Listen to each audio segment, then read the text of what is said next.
Hey everybody, welcome to TPIM SR Live. I'm TruePowerIsMine, and we have Judge Joe Brown in the house today. I'm so thankful for the judge to come on the show today. I want to talk about MLK's assassination.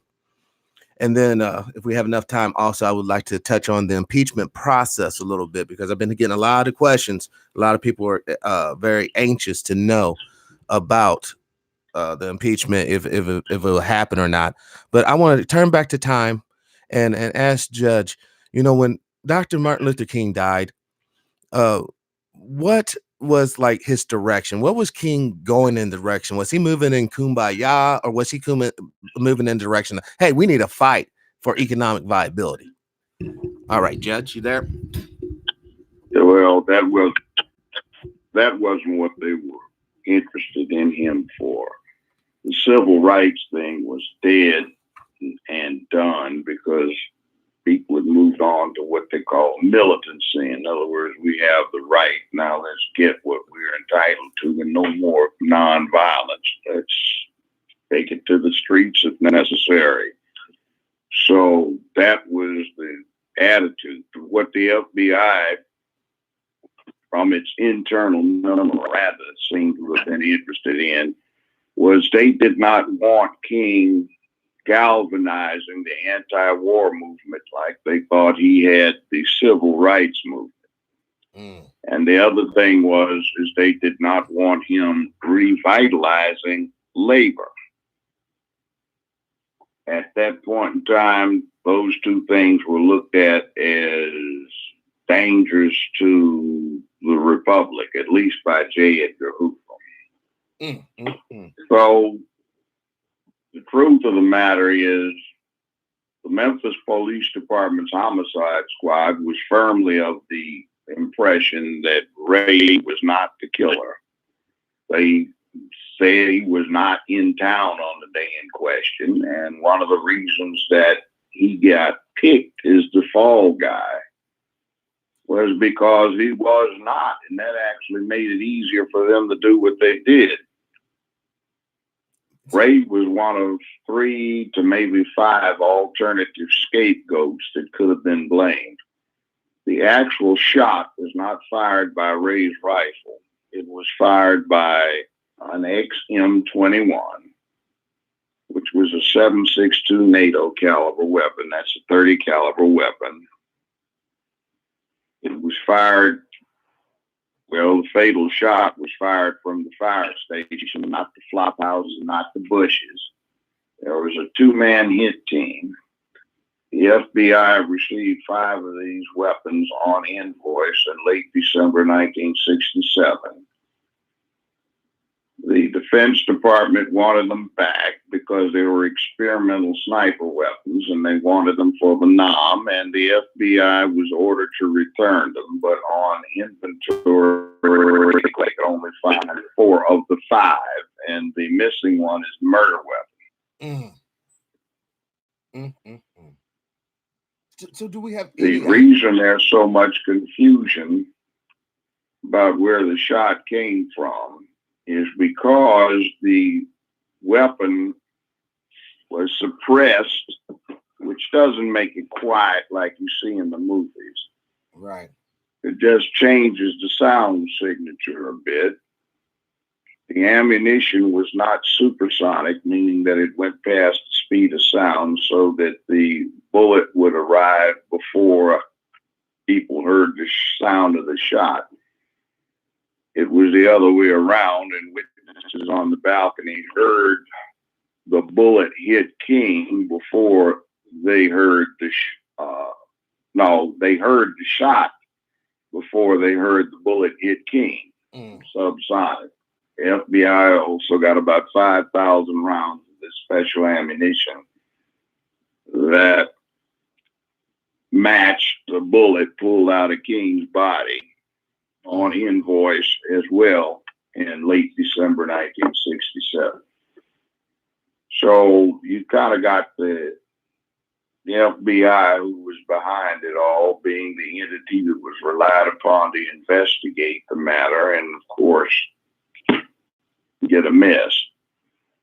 The other thing is Ray never confessed. There's a lot of news media out that says he's the confessed killer. He never confessed. He didn't have to. He entered what they call an Alford plea, Alford, ALFORD versus North Carolina, which stands for the principle that an innocent person may be allowed to plead guilty if he does so freely and voluntarily, understandingly, knowingly, advisedly, and intelligently. And he believes it to be in his best interest to do so, and the state has a reasonable factual basis upon which to proceed otherwise. In this case, it was the rifle. And the interesting thing is that the FBI, they took a dive on the test, but what's in the record is the FBI and nobody else could identify the rifle Ray had as being the murder weapon. So they never should have taken the plea. And there's some other things too. There was a civil trial the King family filed quite a few years later, where they sued some other people whom a jury found to be guilty, not necessarily as the gunman, but as co-conspirators in the matter. And they were low-level conspirators, but the main conspiracy was led by J. Edgar Hoover, the FBI. I find it interesting that the Black Caucus is so deep off into trying to protect the FBI from Trump, when the FBI has long been a deadly enemy of Black people in this country. Preach, Judge. And to an extent, that's how they got their start. They were to investigate sabotage and espionage, and also, as an aside, to find out how they could get Jack Johnson, the Black heavyweight champion, and put him in jail for traveling across state lines with his white wife. So the colored FBI boys in the House of Representatives, and the three they have, whatever, in the Senate, those are the House Negroes in chief. So there you go. So we would never have any reparations coming out of that crowd. They'll do everything to reparations would be nice, but it is rather unsettling to hear people say, if only we had reparations, it would be okay. No. Japanese got an amount, $23,000 to $26,000 a piece, and it was easy to determine who they were because they had been listed by individual name in the internment camps. If we got the equivalent now, that would be somewhere around $50,000, $60,000 that you'd have to pay taxes on. So you get around $35,000. I don't know about you, but $35,000 is not going to solve all of my problems. Not even close. It would be good to win a lottery, hit it big time, that would, but you'd be silly as hell if you went around saying that if only I could win the lottery, everything would be all right. If you paid us what we probably deserve, somewhere between $400,000 and $500,000, that would make it a lot better for a lot of people who would have investment capital to start a business, maybe. Correct. But if you did that, consider that there are about 64 to 68 million Black people in the country, readily identifiable as such, who would have had ancestors in the country at that time who were, in fact, slaves. And you gave them that amount of money, that would come out somewhere between 14 and 15 trillion dollars. The last year that we have full statistics on, which is 2017, 2018 will be in shortly, the entire gross income for the United States was 19.2 trillion. So that would leave 4.2 trillion when you took away the 15 trillion, and that's not going to happen. Maybe something staged, maybe benefits restoration of affirmative action. I don't know, but that's not going to happen either. And in order to get any kind of reparations, you would have to have an Appropriations and Enablement Act passed by the House and the Senate. It would have to survive a presidential veto, or 2/3 of both houses would have to override a veto, which is problematic in these days. And even if it was signed into law, it would be surely attacked by most of the southern states, and it would have to survive equal protection attacks that are sure to follow. If that happened, then yeah, maybe, but that is so politically unlikely, it's not going to be. So don't get your hopes up. There are some things that elected officials could do to help out, but they don't seem inclined to do so. They did this when they came up with what was labeled the Gay Reparations Bill, which was insurance benefits for the gays, which was passed without debate 3 weeks after they had that big show about whether to launch a study to determine if reparations were feasible for black folk. So, yeah, that's one of our problems. The black elected officials, anyway, just about all of the black caucus, but not all, there's one, really aren't representing black people. They just happen to be LGBT representatives who have black faces. Wow. So you can give that up. This time when we had the government shut down was not a government shutdown. The committees did a whole lot of work tacking on LGBT-oriented riders to various other bills while people thought their government was not functioning. Not for the most people, but for the other crew, yeah.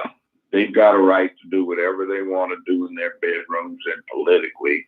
We just need to understand that what they're doing is not good for the rest of us, because to a great extent, it is extremely destructive to the traditional family, which is what we need in order to get ourselves together down in the hood and as a country to stay where we are.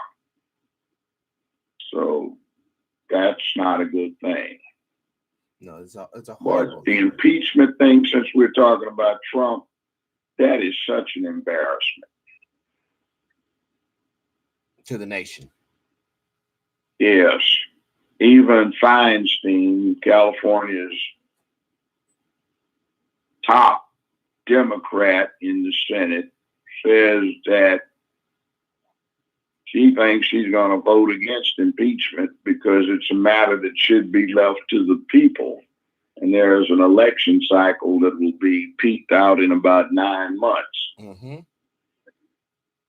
The Constitution, Article 2, Section 4, says the Vice President and President may be impeached and, if convicted, removed from office for the following: bribery, treason, high crimes, and misdemeanors, none of which have been alleged in the articles of impeachment sent from the House over to the Senate. So what's their justification? Trump is accused of obstructing Congress and of abusing his authority. Basically, they don't like what he did. Now, obstructing Congress fails because the Constitution says the Congress shall consist of 2 houses, the House of Representatives and the U.S. Senate. The House, which is democratically controlled by the Democratic Party, may not like what he did, but the Senate approves it. So that fails on its face because the entirety of Congress is not getting obstructed. As a matter of practicality, every time a president vetoes a bill, That's obstructing the will of Congress, and the Constitution never was intended to allow a president to be held hostage by Congress. The three equal arms of government, the executive branch, which is the president, the attorney general, secretary of state, the various secretaries that are in the president's cabinet to advise him, with him still being responsible. In other words, as Truman said, the buck stops here, right here on the president's desk. He's still the one responsible. You have the legislative body, which is the House of Representatives and the Senate, and then you have the judiciary. And the House of Representatives was never able to get anything that they could get the judiciary to hold against Trump. So they decided to do this. You get into this other thing too. Obstructing Congress is not a high crime nor misdemeanor. A high crime is another term for felony. And abusing authority, which they acknowledge he had the authority to exercise, they just said he abused it because they didn't like what he was doing. That's not a felony nor a misdemeanor. So it looks farcical to see people battling over nonsense. In other words, whining, we lost the election. We need to abolish the Electoral College because we lost. Well, hell, several Democratic presidents of note were not elected popularly, which no one has ever been in this country, but they lost the popular vote and they won in the Electoral College. So that's just sour grape. And we lost this time, so we want to change the rules. We want to go cry. And that's not a good policy, because over the years, we've had presidents who were good for Black people to an extent, who overrode the will of Congress, which was to keep Black people in solidarity and Jim Crowism, segregation, and all sorts of other things. And by the way, there's a difference between segregation and integration. Integration is choosing to mix in. Segregation is saying you can't do what the white people do. You have to do what the colored are allowed to do. That's right. A totally different thing. You know, I have a yes, go ahead. I have a question from the chat room. This comes from American Aboriginal. Should we be prepared to leave the country? Should we be prepared to leave the country now because we will be receiving a yellow star on our government issued ID, just as the Nazis did the Jews? No, you're not going to have that happen. Too much of the military is Black. Too many cops are Black, and there are enough sensible Black people who've armed themselves who are not going to let that happen. That is just ridiculous. What you do have to worry about is not the right wing. You have to worry about the new Nazis in America who are doing the same thing that Adolf Hitler and the real Nazis did back in the 1930s in Germany, and that is the far left. They're trying to restrict your rights. They're trying to trim down the Fourth Amendment and the Fifth Amendment and the First, so it does not make those who are now trying to take over power feel uncomfortable. That is a bad thing. Yes. It's a hard. Now, there's not going to be that happening. Where are you going to go? To Africa? There are 54 African nations. A lot of them would say, well, come on over. We'll welcome you, but we'd really prefer if you come over with some ability to help us understand what it means to be a first-class civilization in the 21st century. You got another problem. You've got 3 times as many Afro-Chins as you do Afro-Americans.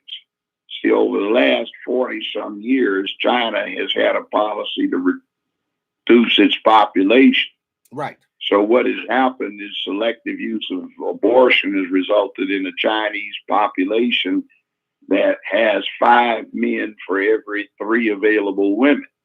So a lot of the Chinese have gone over with these plans and policies that they have implemented in Africa to befriend the African nations, and they have taken African wives and or had a lot of children with African women. So basically, you have about twice as many recent Chinese African children now coming into adulthood as you got African / mixed up with white folk out of the United States. So what are you going to do about them? They're not going to let it happen. And as one African told me, he said, my nephew is trained in science and technology. We can use him. His father, my brother-in-law, is Chinese. Why would I want somebody from America to come over here and just clutter up the works by saying he wants some land? We are better farmers than he's likely to be, because he probably came out of some ghetto in America and doesn't know anything about the land that we don't have to teach him. So we need science, technology, engineering, and math, but Black Americans won't go to school and learn these things. So why do we need them? We'd be glad to welcome them, but we don't need them. So what are they going to do? Just transplant their second-class citizenship status over to Africa? No. See, that's the thing we have to consider. So what we need to do is also realize that in human history and prehistory, ever since there have been humans, they've got firm indication that they have long-distance trade and commerce. So we need to understand what that's about. We're not going to find any isolated place in the world which hasn't existed for the last 90,000 years and start setting up some agrarian-based economy that didn't work back then and won't work now. So stop looking for excuses and go look at the source of strength that you have, which is the man in the mirror.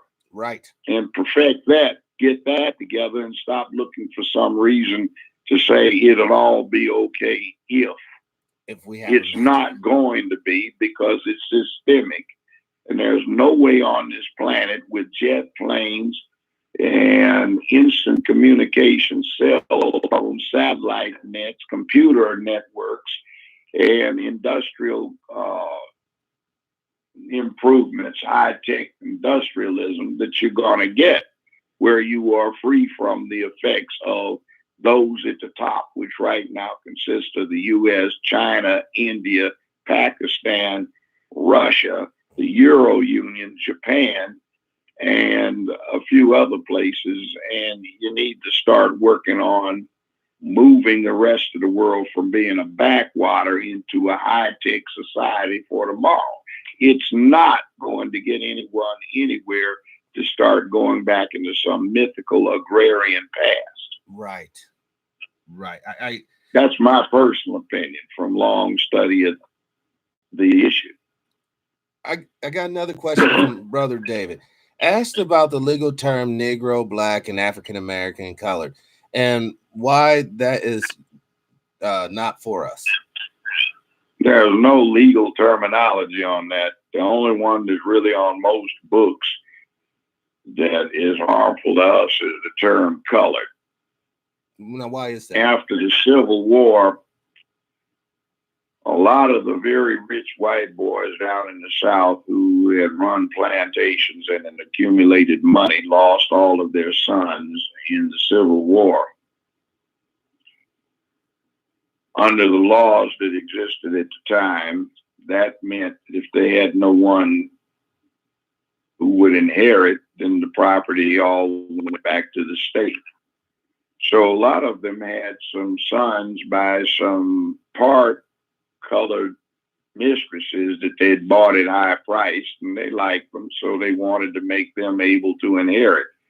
So every one of the former states in the Confederacy after the Civil War adopted laws that said, well, like in Mississippi and Alabama, if you know more than 1/4 Black, or Tennessee 1/8, or Louisiana 1/16 Black or colored, they said, you were entitled to go to the court and get an official decree of being Caucasian.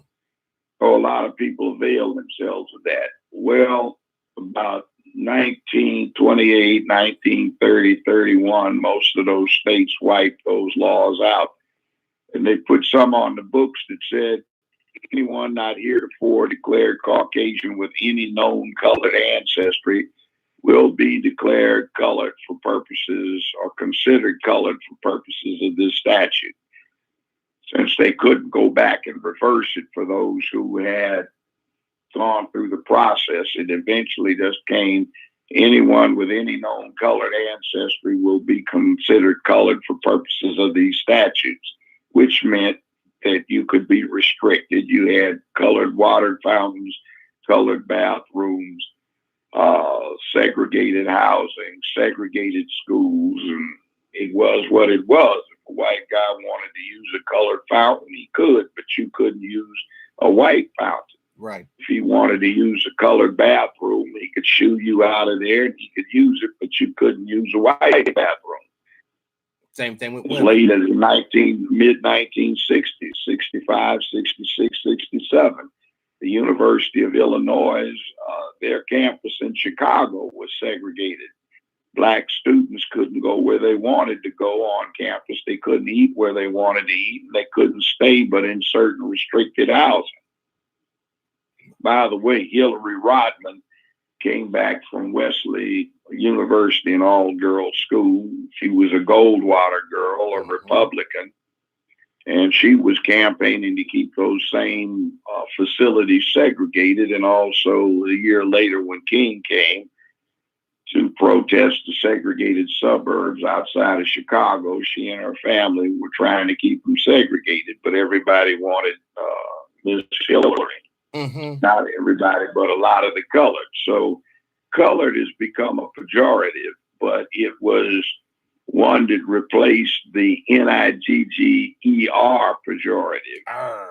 And I refuse to say that word because, that's a fighting word for me. Sir. Next thing is colored got replaced by Negro. Mm-hmm. And then Negro got replaced by black, and then black got replaced by Afro-American, and then black came back into vogue, and then it became African-American, and now it's back to being black, and there's no official anything in there except as terms of convenience that determine what you are other than what you call yourself.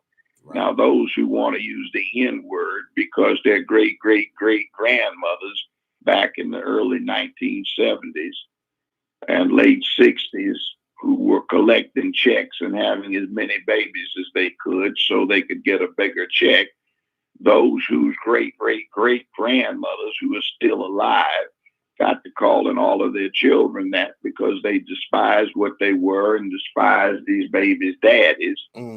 Then go right ahead, but you sound like a slave. Yes. You think like a slave. It's not street cred. It's just disgusting. Yes. Judge, when you talked about something that really touched me, because I had a guest on a few shows back, and he basically said that the black family was better off during the segregation years, like when we were actually segregated from white folks. What is your thoughts on that mindset that we were better off being legally separated from other races? I would disagree strongly because I was in high school before it ended, and I know traveling. We had to travel at night, kept the bedpan in the car, water bag on the front bumper to keep it cool. And you stayed in a colored-only motel if you could find one by day and traveled at night so you didn't get yourself killed or badly abused by state police, state troopers, or local white folk. When you got within 30 miles of your destination, you could go ahead and travel because when you got stopped, not if, you could tell whoever stopped you who your local relative was. Wow. That was not cool. Sinclair Oil, which had this dinosaur as an emblem, put out a pamphlet that gave the names and phone numbers and addresses of colored families or entrepreneurs who would put you up if you were traveling and how much they would charge per night, and where the colored hotels were or colored motels were that would put you up, and which facilities, restaurants, and diners would feed colored, either a back door or let you sit in. Oh my God. So, Judge, what would have traveling, happened? I remember distinctly. Hell, I remember when I was 10, my old man, we were hungry. He had to knock on 9 different businesses before they said we could come in and eat. Otherwise, said 3 of them said we could get it at the back door, but we weren't coming in. This is Greyhound crazy. bus was always a friend of black folk because wherever they were located, they allowed black people to eat at the Greyhound bus depot's restaurant. Right. So what would happen if you broke down on the highway out there? You in a hell of a lot of trouble. Oh, just imagine the stress. I mean, and if you couldn't find a place to stay, what you had to do, and most of these highways weren't these divided superhighways, interstate highways we have now. You had to go to find somebody black working in the fields and ask them where some safe woods were, pull off deep into the woods so you didn't get seen by the local white folk. Man, see, this is what I'm talking about. They see you coming and block away. That's how this racism thing works, y'all. The reason why. Well, that's my rule, the 1 block rule. We got another problem that keeps us where we are right now, and that's because we are convenient scapegoats, even if precarious scapegoats, for the rest of America to blame for its problems, so it can displace massive amounts of built-up interpersonal hostility and aggression on us, even if they don't lynch us anymore. And the 1 block rule is, if you're Chinese, Mexican, French, Italian, British, Swiss, Norwegian, you are Japanese, you look alike from 1 block away. You can tell black people at least by their hair, if not their complexion, from 1 block away. Yes, sir. You know, and what you're talking about there, that goes back to what American Aboriginal was concerned with, as far as if let's say the economy tanks and everything gets to such a head, you know, the possibility of black folks being used as a scapegoat to vent out all this anger, you know, could get us in a genocidal situation. Well, yeah, we've been used for that for a long time. Now it's still a version of last hired, first fired, in so much as the United States is the only industrialized country that does not have a government program to address the obsolescence of the traditional laborer in the face of industrial technology and computerization. Yes. They say leave it to private enterprise, and that's a fairly recent development over the last 40 years since the Reagan administration. And that is false, because private enterprise is basically a stratagem to use personal greed for the good of the many.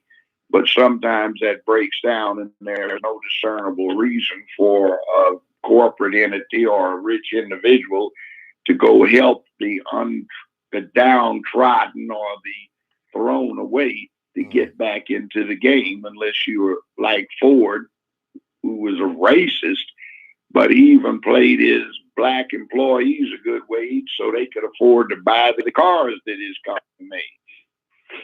That's true. But some people don't get that. So what the pipeline is between the schoolhouse and the jailhouse is not to use the labor of people locked up like some misguided folk think. It's to simply keep people out of the labor market so the labor market isn't glutted. See, black people don't fight. White people do. And when they get pissed off, they go buy 250 pounds of common fertilizer, ammonium nitrate, which they also use as filler for 155 millimeter howitzer shells in the military. They buy 250 pounds of that and they go blow up a courthouse in Oklahoma City.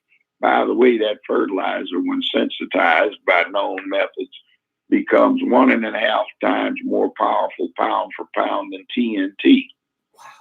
The local sheriff's department, when they want to blow something up, they don't go get a stick of dynamite. They go get a 25-pound bag of ammonium nitrate fertilizer from the local lawn and garden place that's 2 blocks away from their academy.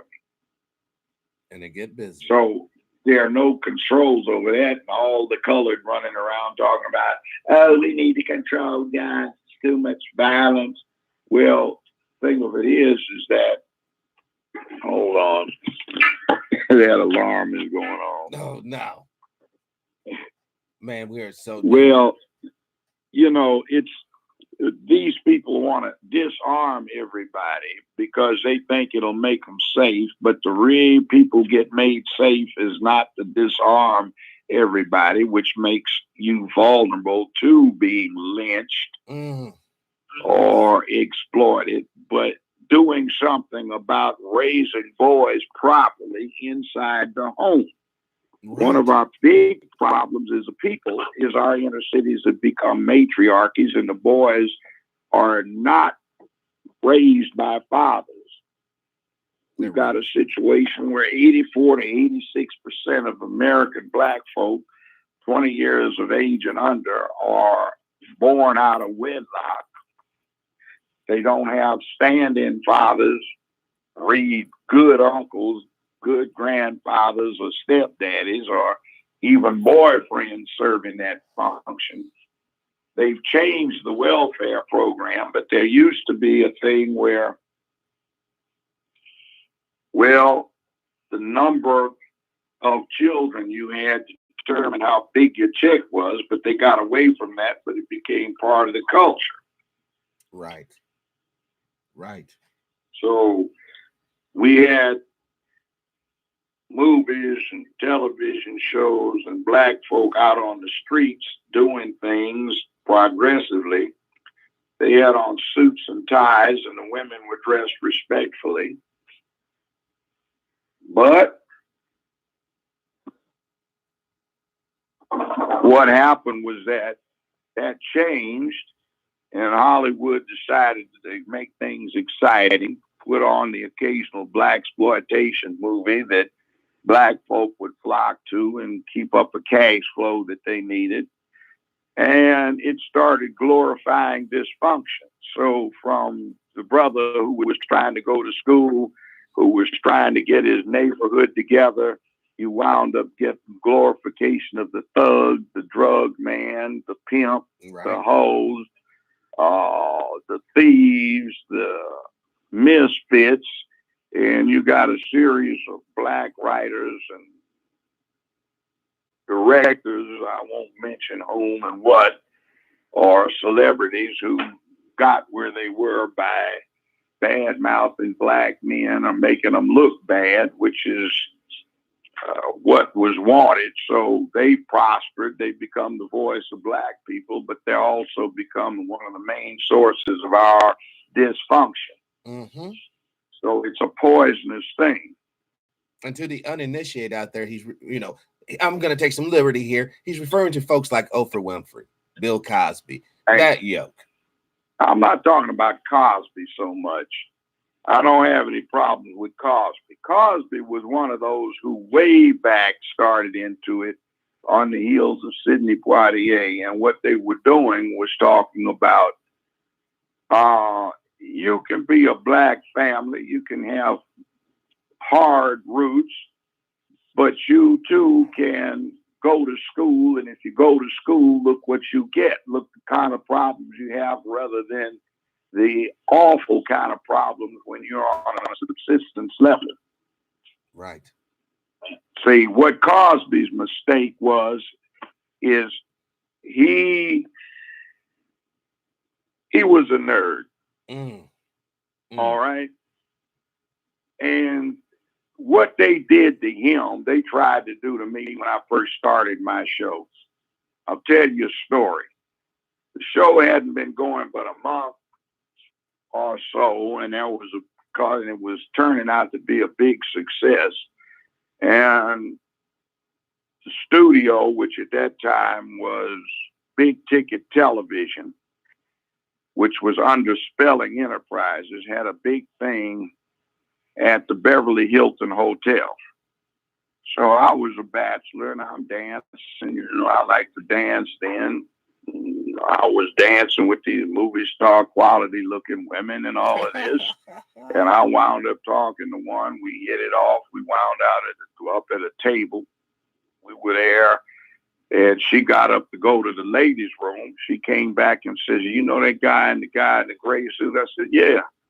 He's CEO for this outfit. He said he offered me $2,000 in cash on the spot if I'd sign a note he had drafted saying that you were trying to molest me and feel me up. Wow. Wow. So we went around and contacted, me and her, each of these women I danced with that we could find, and every one of them said this clown had come over to do that. So we wound up hooking up with somebody who wound up being Rupert Murdoch's personal publicist, but was somebody, a young woman at the time I'd mentored, a former Miss Washington, D.C., beautiful woman from Mississippi. And we pulled off our own little thing and we set them up. We filed affidavits with Human Resources detailing how we were creating a fictional woman and what was being said to who to set this up.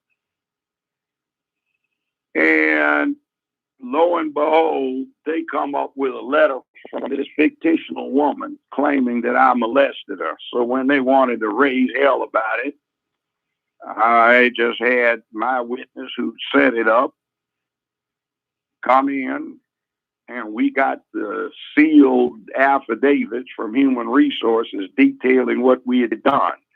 Well, I won that round, but that was way back in 1998, wow. 99. So every time I went into the studio, I had to be on guard for some setup. Yes. Now, if I had not have been, I wouldn't have noticed it, and it would have been a mess later on.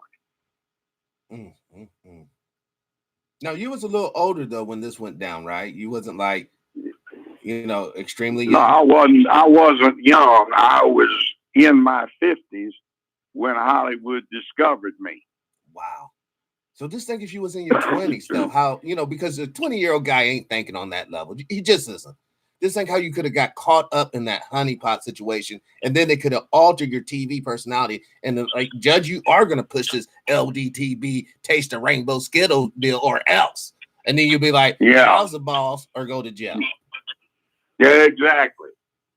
Exactly. But I knew better. And see, I grew up in Los Angeles, so I saw this culture developing back in the late 60s when I was graduating from UCLA. And I saw what was going on. These people would be on campus, and it wasn't just UCLA's campus in the 60s. There was this anti-war thing that had that got white folk out in the street burning stuff, Well, then you got the National Guard, which was some of the, good old boy types that didn't like it, and they gunned down a bunch of students at Kent State up in Ohio. They just opened fire with their M1 Garands and shot them down. So this was very violent in those times. The Panther Party was around, black student unions and black folk were saying, hell no, no more of nonviolence. And it got real hot in those days. But also, taking a page out of this book, there were what became the LGBT types. There were the feminists who hated men. Right. And there were the soy boys who were white guys who couldn't make it in a white man's world. Right. So they decided to destroy manhood, and they all promised each other that they would take control of television and movies and the print media at the time so they could do that. And they did. They did. And there is a thing about propaganda that the Nazis knew. You tell a lie long enough, loud enough, often enough, you can get anybody to come to believe it. Correct. And Lincoln added on, well, didn't add on to it, but he spoke a truth too. He said, you can fool most of the people most of the time, some of the people all of the time, but you can't fool all of the people all of the time. And right now, what you're doing, sir, is part of this last of the triumphant that Lincoln talked about, making it so you can't fool all of the people all of the time. Correct. They need the message. And as the Nazis acknowledged, the truth is the absolute enemy of the lie. Yep. So if you control the media, you must suppress all truth that you can, so it does not diminish the impact of your lie. It's like toxic masculinity is not a truth. It is a lie. I heard them talk about this 50 plus years ago when they said all masculinity is toxic, but they needed to start off little by little, labeling parts of it as toxic. And what you're really talking about is not toxic masculinity, but the lack of it. Right. See, masculinity is not going to a gym and pumping iron and looking like you a buffed out athlete. Masculinity is what you put in a boy's head so he grows to be a man who is a man of peace, public dignity, and order, who can be brave and courageous when necessary, who makes where he lives a better, safer, more secure place filled with economic prosperity, sense of purpose, some kind of morality and ethics. Right. He honors his duty, honor, responsibility, accountability, and dependability to take care of those he is obligated to take care of. And if he's a real man, he understands the duty to the larger society in which he is immersed or surrounded by. And he is someone that is willing to, looks forward to being a hero. And you become a hero because you put yourself in a situation indicating that you would willingly sacrifice your life for well-being for the good of others that you owe something to. Right. Right. Now we talk about, oh, did you ever see a more heroic play? My God, they were down by 2 points with only 4 seconds when he slammed dunk. Oh, what a heroic play. It's not heroic. That's what people do to amuse themselves. Get exercise, play ball, and he's been paid millions of dollars for it. There's no damn heroics. Well, I got one better for you, Judge. Oh, Bruce Jenner is so brave. He came out as a woman, and it just took so much guts. Oh, goddamn misguided folk. And that is another thing they were talking about, that transgender shit, that transvestitism. Right. They had that as a dodge to confuse people as to what was going on so you could spread that through the whole LGBT regime. Where, in other words, they talked about back then, 50 years ago, to spread this propaganda that gender was fluid. There was no support for it. Yeah. What happened is that doctors and psychologists who were in that persuasion came up with basically slanted studies to try and support their original contention, which was that should not matter. Now, Bruce Jenner looks like an ad for, what did they have it? This is your brain on drugs. The egg scrambling in the pan. This is one, don't do Botox. Now, Twitter says if you badmouth Bruce Jenner and you dead name him, in other words, you insist on calling him Bruce instead of Caitlyn, right, they would permanently ban you. Now, interestingly enough, Caitlyn dear decides she wants to be Brucey again. Uh-oh. Is she? Maybe that's why that whole family acts so crazy and a low character that they want to put on television and push is because of him. Wow. It's sort of like I did a show a couple of weeks ago few days ago with Kanye West, who's a part of the Jenner crew, vicariously. But he goes into church riding a horse. The horse did not have rings on it. Nobody was guiding the horse. He falls off the horse. This to show you the level of foolishness that's going on with that whole crew, that whole group of people. But real quick, I want to ask you a question, Judge, and because I know that you're really heavy into social media. When President Trump ordered the assassination of the Iranian general, when it came out in the U.S. press, when you saw social media, all you saw were for young men say, "I don't want to get drafted. I don't want to go to war." How did that make you feel, Judge, when you saw that level of dare I say, cowardliness? You know, my father got drafted. I wound up volunteering, but didn't have to get shot at. Some other stuff. It was a fact of life. It caused people to stay in school so they could get student deferments. Nowadays, maybe they need to reinstate the draft. It's getting to be a more dangerous world, and perhaps the threat of getting drafted would cause people to focus enough to stay in school. Now, the Department of Labor, Education Department, the Defense Department, they are rather alarmed because for the 21st century so far, on average, only 28% of each year's high school graduates have been male. And that's with all ethnicities, not just us.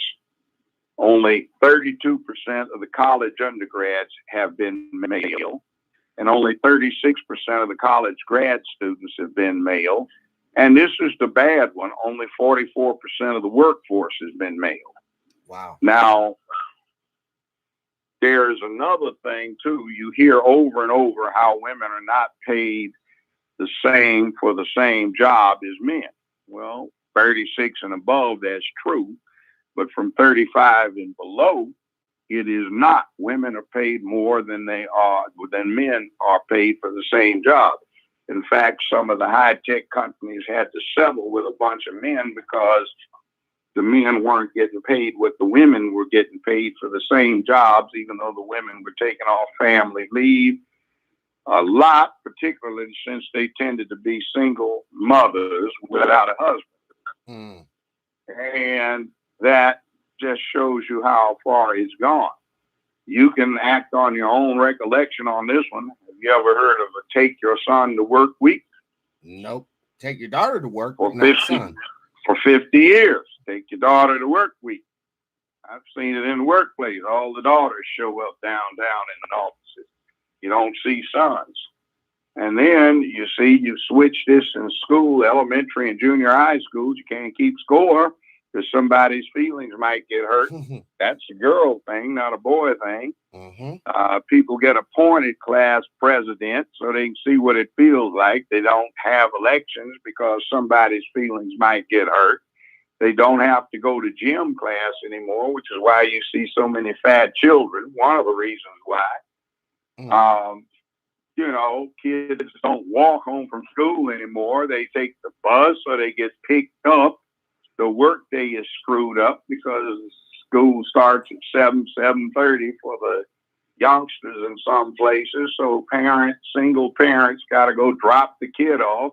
And then they get out at 2:30, which disrupts the workday because the mother has got to be accommodated so she can go pick the kid up. Right. It's screwed up.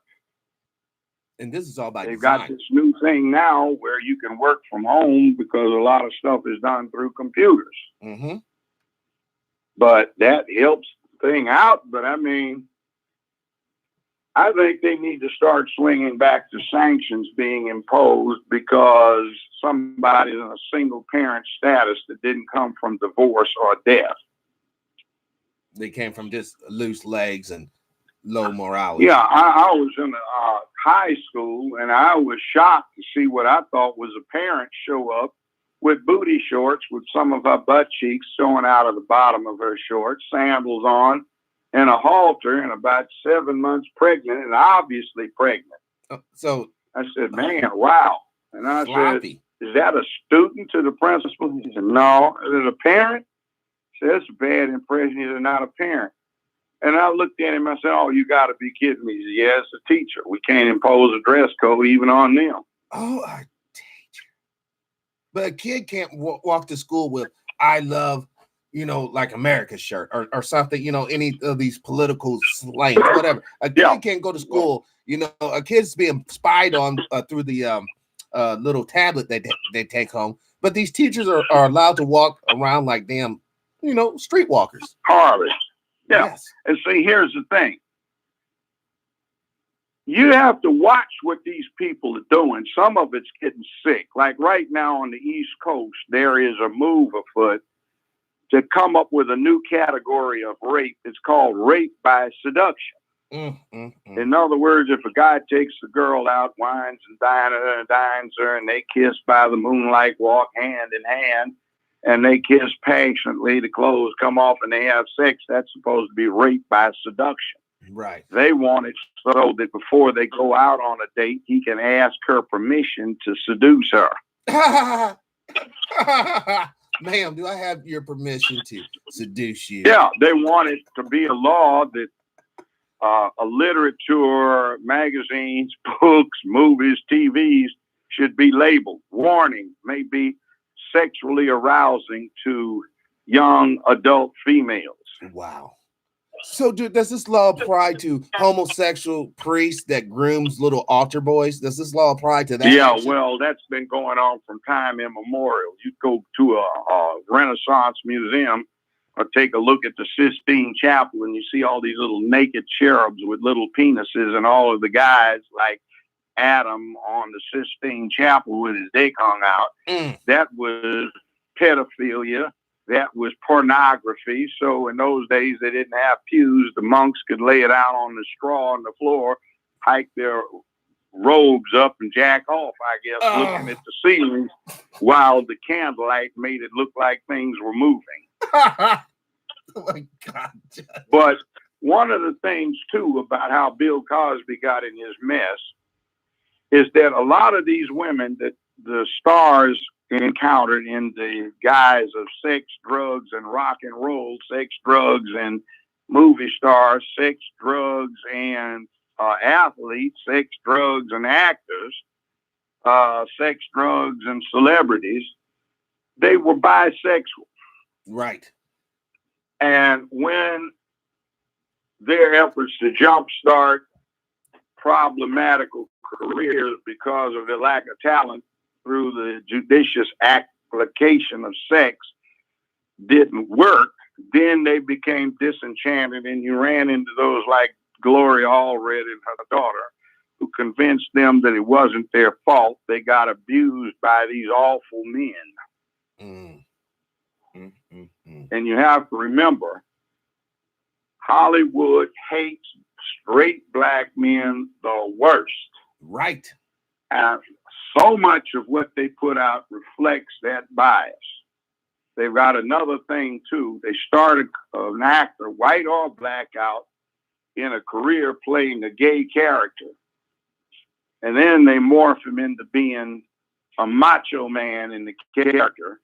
And the kids look at the character in a fluid fashion. Right. When you saw a John Wayne movie or a Clint Eastwood movie, you thought of hardcore guys, right. Butt kicking, name taken.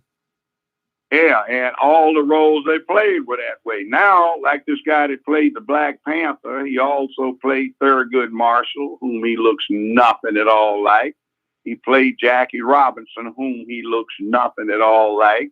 He played the Black Panther, and he also played the Egyptian god of wisdom in Gods of Egypt, and he was a flamer. And you see what they do? Yeah. They make your boys heroes, or the superheroes that should be your boy, heroes. Sort of like what they did to Luke Skywalker. They, he got honored, and then they turned him into this alien tit sucking, this creep. Yes, like for goodness sake, Master Jedi is bested by a young girl with no training. Oh, you mean the Mary Sue, overpowered. She just happens Yeah. to be able to do Who all turns this stuff. out in the latest one, spoiler alert, to be the granddaughter of the evil emperor who is still alive, it turns out. Right. So much for Darth Vader being balanced to the Force. So that means when Darth Vader killed the Emperor, that had nothing, that did not fulfill any prophecy. So he was didn't not the kill chosen the emperor. one. You just saw him fall, and you never saw him die. Remember when they bring him back? But what about that blue explosion? You know, and no, let's bring him back because once again, Hollywood is corrupt of ideals. They're devoid of ideals, originality, new storylines. There's void of it because they've been. They had a good space western where they talked manhood, womanhood, courage, duty, bravery, honor, integrity, and all these other things. Right. And the last few have just been a floor show to advance femininity. Exactly. And at the dime feminism, not femininity. Feminism. Excuse me. There's a difference. But that is at the dime of the hardcore fans. Just like when they deployed this out here into the real world on us. You know, that's why I always say, Judge, I'm so thankful for you to stand up when you was on TV and you never went the clown right. You always stand, even though Oprah and Judy and all those others were basically pitted against you, you always stayed strong for manhood and standing on what you're standing on as a man. And we need that now more than ever. Well, it's costly. See, it doesn't come without its consequences. I could have made quite a few more $1 million, but I refused to go along with it. So they kept trying to get me to leave, which I did. I have been blackballed since because of it, but I'm not going to change it. Right. I mean, you know, why it goes back to either you're going to stand for something or you're going to fall for everything. You know, I mean, when we have people rolling out the whole black male ain't nothing, men aren't nothing in general, when that war comes, all right, we already see that a lot of our young people want to be socialists, and we also see a lot of them don't want to fight, you know, and I get it. Nobody wants to die. Nobody wants to get blown up. But you know what, damn it, there's people out there that wants to kill you and wants to blow you up. And how are you going to stop these people from doing that?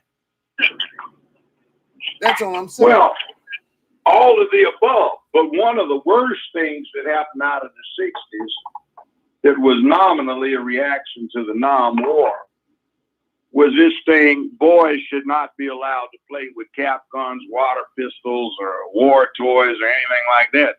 So all the generations before that, the boys played soldier, played cowboys and Indians, played gladiators, I suppose, whatever it may be.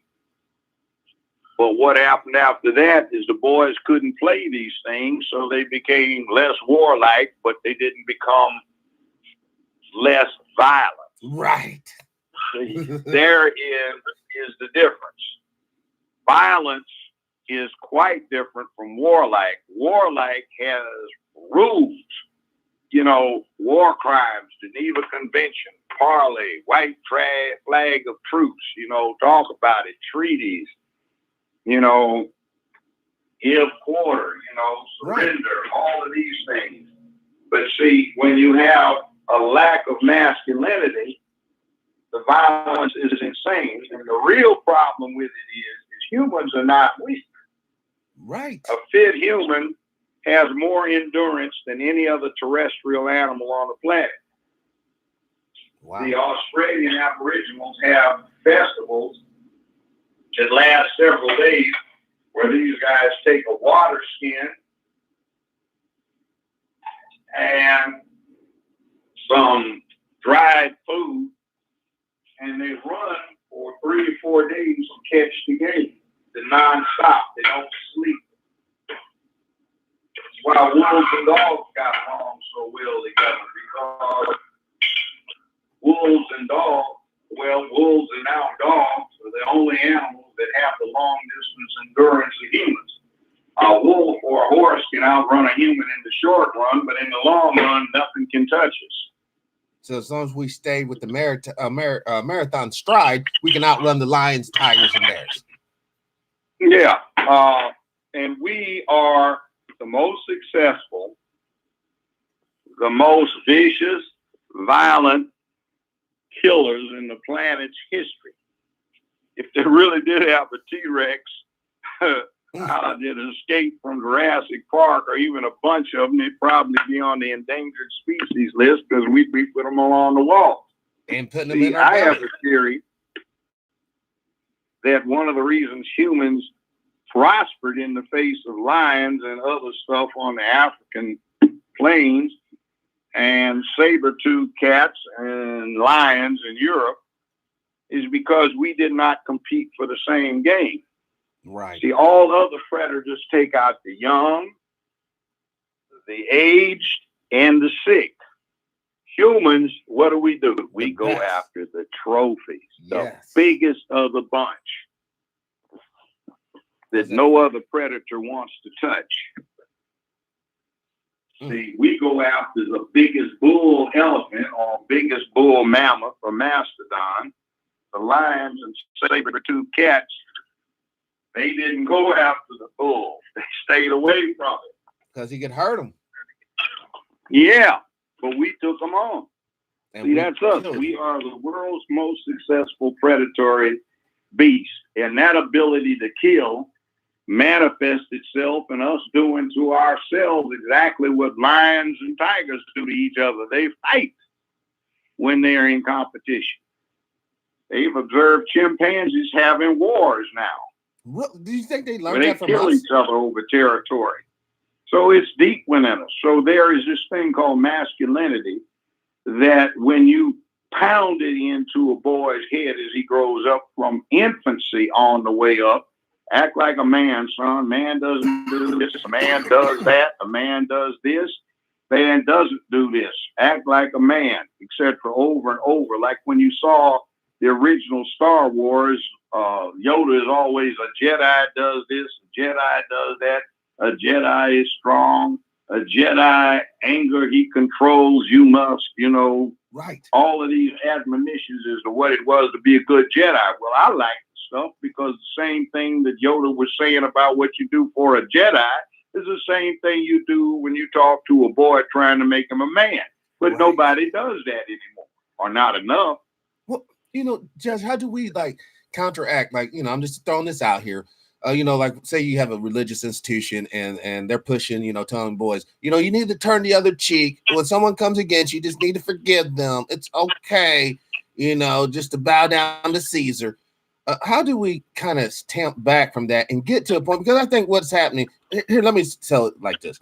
I think a lot of people are going down the religious route, using that to compensate for their lack of going down the academic route.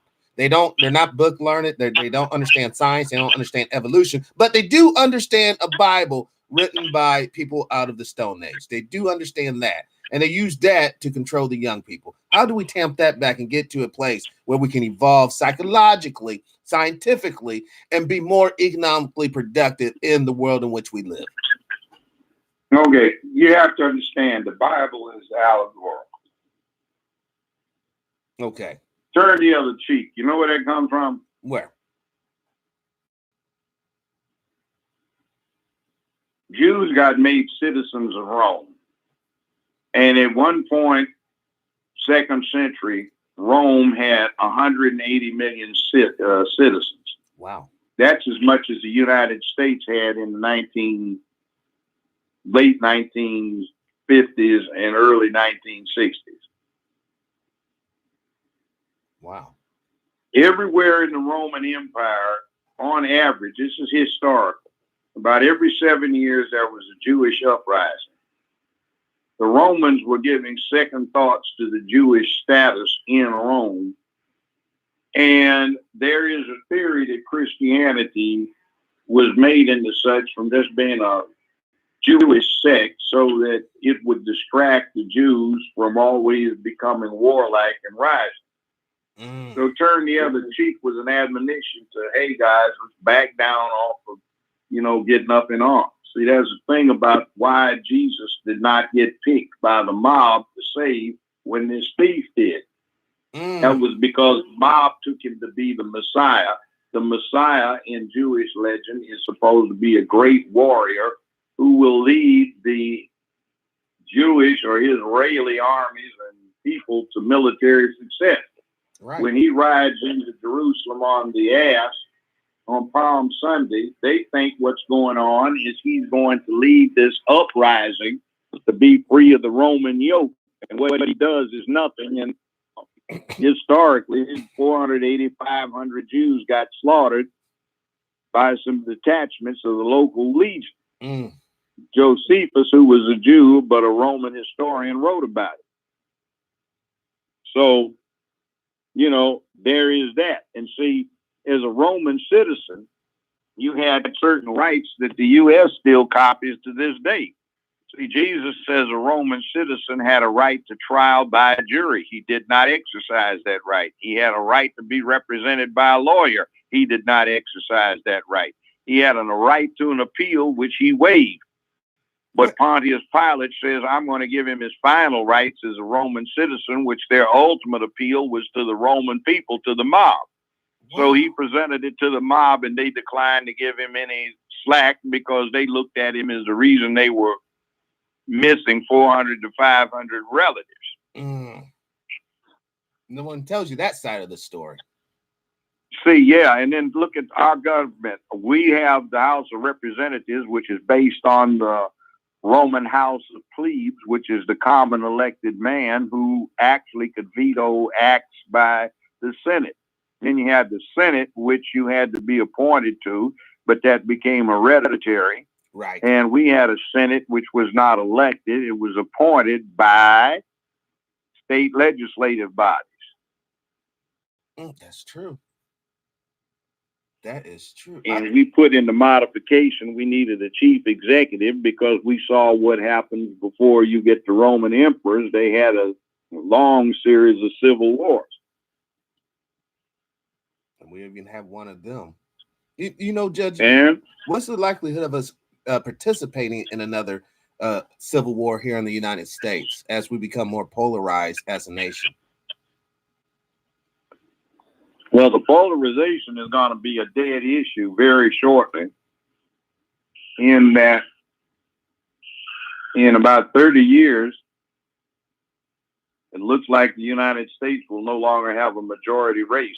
Everybody will be a minority. That'll probably make governance look like it does in Hawaii, where everybody calls everybody cuz. And there will be coalitions. So it would behoove us right now to start setting up some future coalitions. Can you give us an example of what directions, maybe a future leaders listening, what kind of examples of coalitions will be appropriate for us? Other people who have similar economic circumstances or who have something that they could offer to improve the joint circumstances. So, like, for instance, us and I guess maybe legalized citizens from South America, Latin America, Central America. That could possibly be a bridge because we share commonality as far as being, you know, workers of the fields, basically the servitude sector. Well, you could, except we got stupid folk running around masquerading as preachers who was talking about they're Christian and these folk are heathen, they're Catholics, or we are Protestants and they're Catholics. So you got to get rid of that. You've got to get rid of the natural animosity of people have for strangers. That's xenophobia. Right. But the people that are already here, you know, they're Japanese and Koreans that might have a common cause with us. Yes. There are Chinese who are newly immigrated in here. And by the way, a lot of Americans have a high percentage of recent Chinese DNA. You know why? Why? After the Civil War, when the Southern railroad net was destroyed, they brought in all of these Chinese coolies in 1866 to rebuild these railroads. And essentially, these Chinese men took a liking to ex-slave Nookie. You think so? So a lot of Black Americans are surprised when they get a DNA test to find all the Chinese they've got in them. Right. And not to be ignorant, but that could be explained why you see a lot of melanated people with slanted eyes. You know what I mean? I mean, it's just a genetic consequences of inbreeding or crossbreeding or however you Yeah, want to say but it. actually what happens is when you mix two races, there's a phenomenon called hybrid vigor. The child is stronger than both parents, smarter than both parents, and you can have an ugly white with an ugly black, and you wind up with a pretty looking uh, mixed daughter. Right. Hybrid vigor. See it all the time.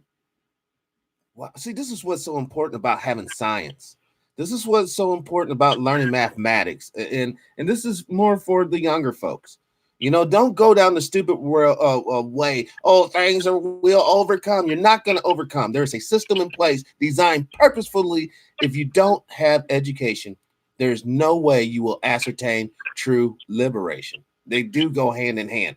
You cannot be unintelligent when we're dealing with these political, geopolitical matters. And I think a lot of folks now, you know, because maybe it's tradition or maybe they're just intellectually lazy, they always want to go to the supernatural route, which requires you to do what? Nothing, just hope and pray, instead of going to the academic route, which requires you to do what? Study and test above what is considered proficient in whatever I guess studies you're studying. And we have to stop being intellectually lazy as a people. I know that's tough to hear, but we have to stop it.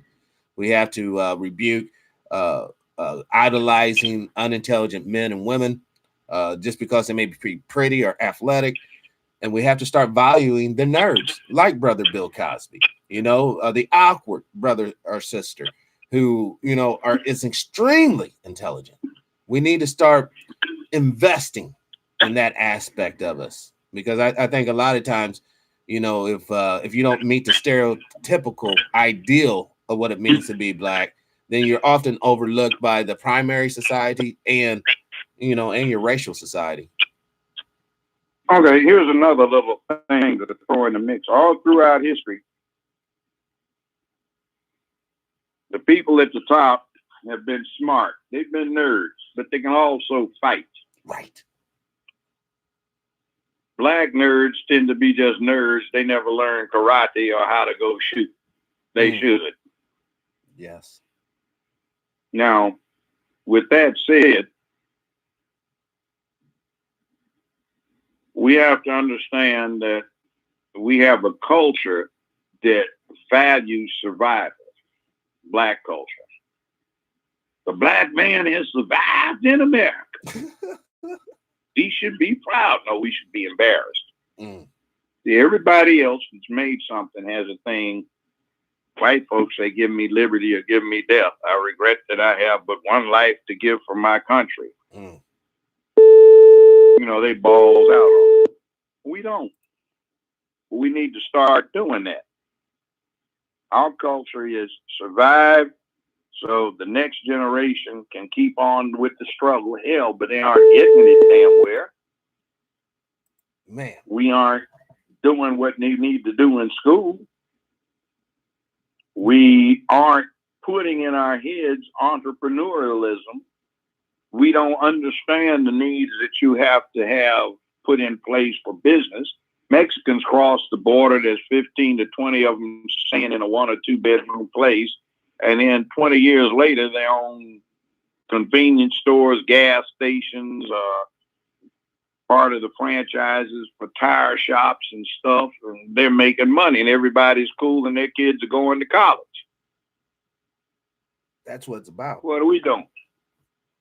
Our preachers are using this conditioning to get the folk to put all of the money in the collection plate or tithing that they ought to be saving to put it together collectively. Yeah, but that's going for I charge 25% to show Jesus I love him. The hell are you charging 25% of your income, fool? You ought to be putting some pennies in there. Well, the preacher need to do car. Hell, let him wear some threadbare robes like they did back in antiquity. If he's so convinced he wants to get to heaven and take you there too, then hell, let him do it. Save your money. Put it aside for something. Mm, mm, mm. Now, Dang. see, we've got scams. Now, we fall victim to. Right down in Atlanta, they've got Cobb County, which is where the National Klan arose, that embraces a large part of metropolitan Atlanta.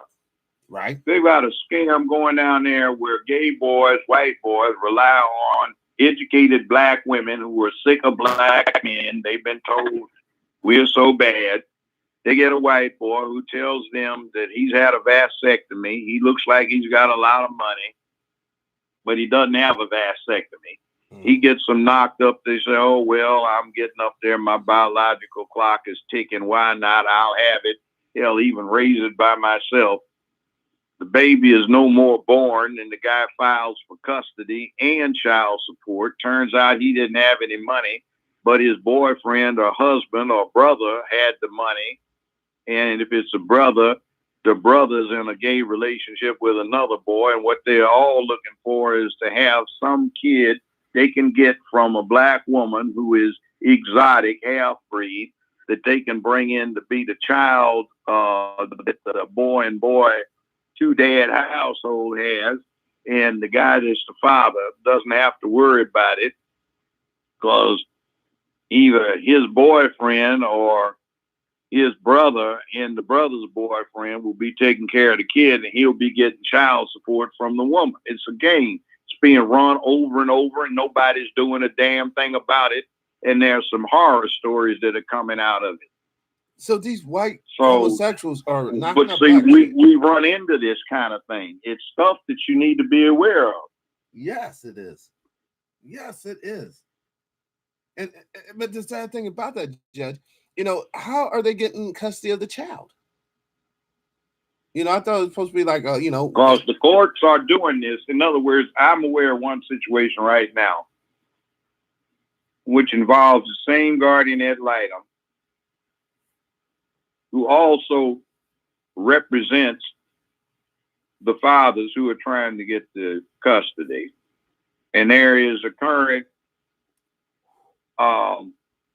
custody evaluator who also functions as a guardian, who also represents fathers who are trying to get custody. It sounds good if it's a straight guy until you realize it's a gay one trying to get a child for a gay couple to have. Right. So what happens is this particular guardian ad litem has been paid $25,000. The custody evaluator has been paid $10,000. And that's more than everybody's paid their attorney fees. But these folk, both of these women are friend girls with the judge's wife, and they socialize together. So they hang around the hallways. They're not good lawyers, and they get appointments, and they run these games on all of the black women that come through. Wow. If it's a black man, he just gets dogged out. But if it's a black woman, she does too. But they go for the white guy. Just one case I'm talking about right here. The father is a white guy that claims he works 15 hours a week. He's in his mid-40s. He's got 2 felony convictions, 3 misdemeanor domestic violence convictions. The last 6 drug screens are hot. And these fools are recommending that he gets custody over a black woman with a postgraduate degree, making 6 figures with a nice 3-bedroom home, good car, set up a college fund. But they've damn near bankrupted the woman. Her lawyer says this is the 7th or 8th time it's happened with a black woman that he represents. He's not even black or white. He's something else. Wow. But see, this is going on. This is Atlanta. Nobody's paying attention. Tyler Perry has a movie, Fall from Grace, where about the same kind of thing happens. This guy gets this woman as his wife, knocks her up, everything else. Then she finds out that there's a second mortgage that's been taken out. All her money is gone from the account, and the guy is closet or whatever in the hell he is, and he goes off and leaves her. That's happening down there a lot too. So it's like the wealth that could be handed down to future generations of melanated folks is being sidelined, and diverted. But see, you got a sister that got fed up with black men, and now she got trapped. She finds out what the white world is really about. Yeah. So her son or daughter, instead of being raised and sent to college, is being not even going to be raised by the redneck. It's going to be raised by the redneck's gay boyfriend or the redneck brother who's got a boyfriend. And even in this particular case I was talking about, the brother's already been accused and is under suspicion for child molestation. There it is. That's what there it is. I knew but that. They want to give the custody over. I bet you they do. I bet you they do. You know, that desire to screw children is so damn strong, Judge, that these people had conjured up this system of impregnating women, impregnating sisters to snatch them up with the court's help. That's just utterly disgusting. Utterly. Well, here in Shelby County, the Memphis and Shelby County Juvenile Court is a cesspool. It ought to be torn down and built back up again, brick by brick. For the last, since 1962, the last slave auction was held in America at Shelby County Juvenile Court. The female white judge that they had over at the time regularly conducted auctions of babies to celebrities and stars, and she pocketed the money. Wow. And the one that took over was the judge until 2006, from 63 to 2006.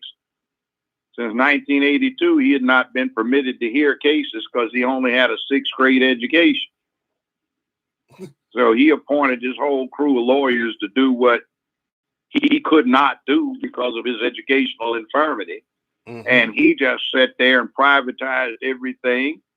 He's the judge, but he's got a contract to do the private prosecution for the county of child support violations and misdemeanor offenses by children. I mean, he did not allow Department of Human Services and Child Protective Services to go down there. He set up a group that worked for him, and he contracted with those agencies to represent them, but he's nominally supposed to be the judge. For goodness sake, you can't do that. Appellate decision after appellate decision was wrong. I went in there and I wound up getting 5 days I had to do for contempt recently because I wouldn't back down off of that crap down there. They had a black woman who was in her 50s. Somebody that had stalked her 30-some years before had gone in with no proper warrant, no process, got her yanked in. He claimed she was the mother of his child. She wasn't. She didn't have a mother of his daughter. And she claimed, well, I've only got one son. I knew who the kid was. Wasn't his. She's been married the whole damn time.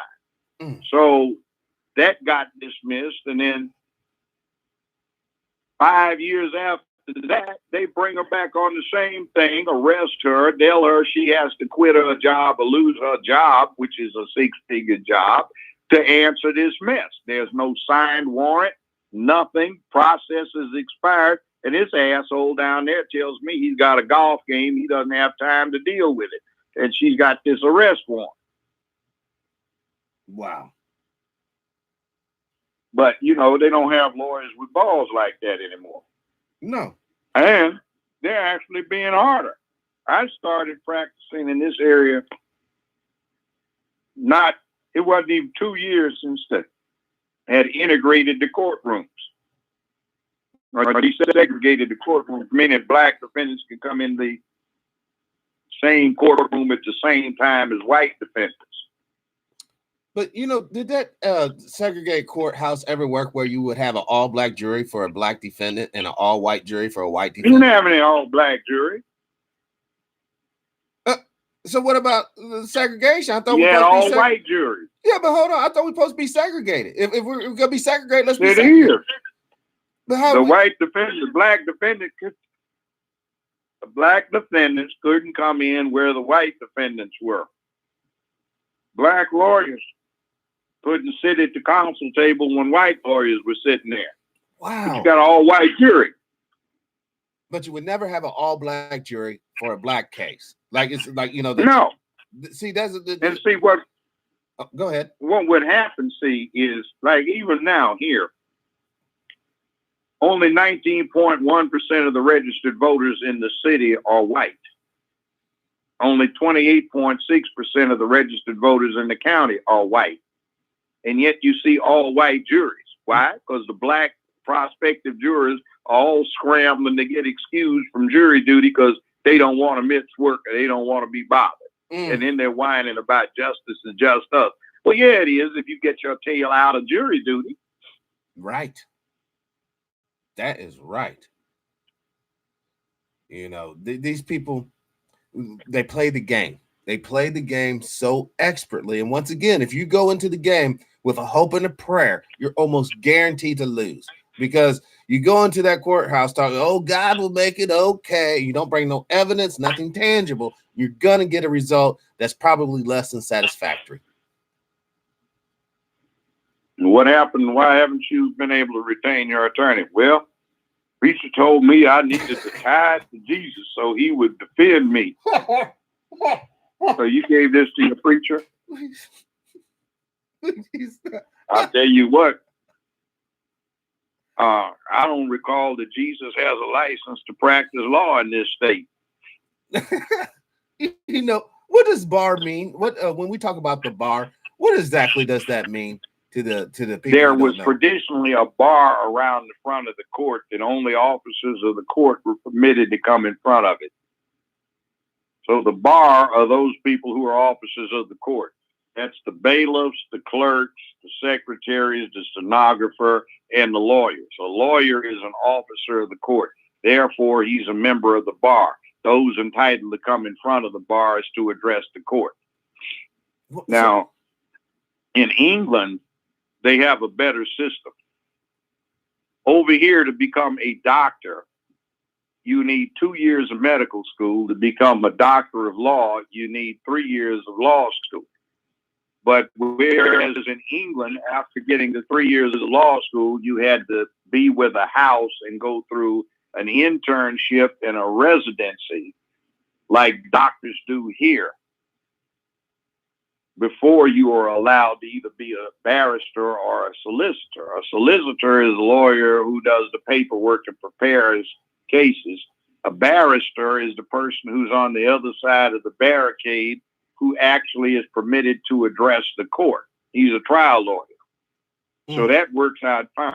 In America, to get a comparable situation, understanding of what the legal profession it does not do in America, imagine having a doctor who just has 2 years of medical school who did not have to be an intern and then a resident before he is allowed to practice medicine. Right. Wow. Here, all you got to do is get the degree, and then you are allowed to practice law once you pass the bar exam.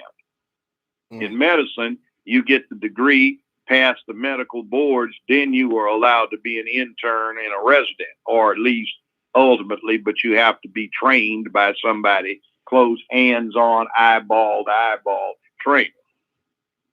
Now, in England, you got to do that for law too, but not here. So you have a lot of lawyers who are not good lawyers, but they advertise a lot. They use computers and they're slick businessmen, but I wouldn't want them to represent me on a damn thing in front of a jury or on a hot proceeding. Because they're just really incompetent? Yes, and they have no balls. See, to be a good trial lawyer, you have to be willing to get locked up for contempt or be found in contempt to zealously represent your client. So when we're they won't do that. Why didn't you do this? Well, Judge, it's not the same as back in your day. I mean, we got to think of our careers. We can get blackballed if we do stuff like that. Be a known troublemaker. Well, that's how lawyers got big, is taking on the giants and slaying them. And then you got to rep them and people came to you. Right. And by the way, they don't try to shoot you these days like they did back in mine. I mean, they were actually shooting at lawyers because they were so good at... Yeah. There was one thing in backwoods Tennessee on a case I went in front of a chancery court. It involved a guy named Tom Burrell who was a black corporate farmer.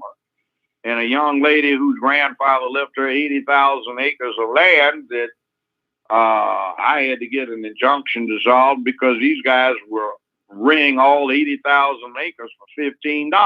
What? And it got to the point where when the sheriff arrived, I got a 45 in one hand, a 357 in the other. Other people got guns, and it's a Mexican standoff. And sheriff on the hood of the pickup is a briefcase. If you open it, you will find an order signed by Chancellor so-and-so. These people is trespassing. Jesus Christ, fellas, put your guns down. Don't shoot nobody. Hell, too many of y'all up in here. Hold on now. Hold on. Let me look. Well, goddamn, Bobby, y'all trespassing on this property. You need to get yourselves off of here. Well, Sheriff, Jesus Christ, Bobby, you need to get on off of here.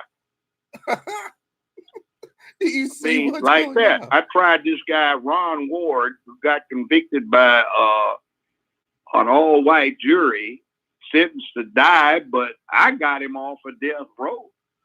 Got a stay of execution 27 minutes before they were going to execute him, and he hadn't been 15 but 2 weeks at the time. Wow. And it was a white jury, and the black folk who crowded the courtroom on the second go-around said, Jesus, Judge, I thought the bolt of lightning was going to come in the window. You know, I thought the Klan was going to snatch you before you could get back to Memphis. All that fear. So you shouldn't do nothing, Judge. The youngest person hung in America or executed in America was in Arkansas in 1934. She stole 14 cents worth of merchandise from a 5 and dime. They tried her on Monday in front of a jury, convicted her, and hung her on Wednesday. For 14 cents? Yeah, she was 10 years old. Oh, my gosh. That makes me physically ill to think a 10-year-old girl was murdered over 14 doggone cents. Mm-hmm. That shows you how cheap life is to certain people's perspective. Just how cheap. And this is why it's so terribly important, Judge. The message of masculinity and defending yourself, your family, your loved ones. Like you said, at that Mexican standoff, if this would have been two of you guys holding a Bible and a Quran, no pistols, just a Bible and a Quran, they would have shot you down, and they probably still would be getting $15 for 80,000 acres of land to this day. It takes guts to stand up for what's righteous. It really. And you got to know what you're doing, because part of this I left out of the story. Boy, you don't know how to shoot that thing. I said, you want to see something? Everybody stand down. See that rock over there? Bam, bam, hit it twice. Shit, Jesus, your ass can shoot, can't you? Goddamn, boys, this is going to be excited up in here. But that's like every car, though, Judge. If I know that you're not going to resist me, I can come in with my boys and mess you up. But if I know that there's going to be any type of resistance, my boys might not be as zealous as I am. They might not want to die. We going to have to go out and get that nigger. He's been getting up there. I don't know, Will. Last goddamn nigger we went out on, Allen got himself done in, and now ain't nobody supporting his wife and children. You know, his widow going starving. I don't know if we need to be going out there. These niggers is shooting back. That's the way it is. Until you. But they used please don't do this. Mom, my children, what they gonna do without their daddy? Please. No. You know they're gonna shoot you. Go shoot a few of them before they get you. Right. That's what they should have done. It wouldn't have been all this Jim Crow crap. It's not. But it goes back to what you had said before in the prior show. Sometimes we have men that, Judge, I don't see the light at the end of the tunnel. And because I don't see the light at the end of the tunnel, I'm not going to do nothing. Instead of like, you know what? I don't see the light in the tunnel, but I'm still going to run my ass down this tunnel as far as I can, slanging and killing whatever I can for those behind me to finally reach the end of the damn tunnel. And if we get to that mindset, we might actually have a shot at this thing. Well, see, I look at it, I'm getting too old to run down that damn tunnel. I think I'm going to fight my way down it just to be honoring. See how many SOBs I can take out before I get there. That's what it's about. And that's what it's about to be. And we're not talking about some vigilante. We're talking about being a righteous man. You know, being righteous means you cannot be a coward. If you're a coward, that is not righteous. That's not honorable. It's the exact opposite, because that means you're going to submit yourself and your people to oppression and wrongdoings against you. We have had too many cowards. It's like this. I'm not saying go out, start something. I'm not going to go start a war. I'm too old for that mess. But I'll be damned if I'm going to run. There it is. See, even when I was a judge, I had that James Earl Ray thing.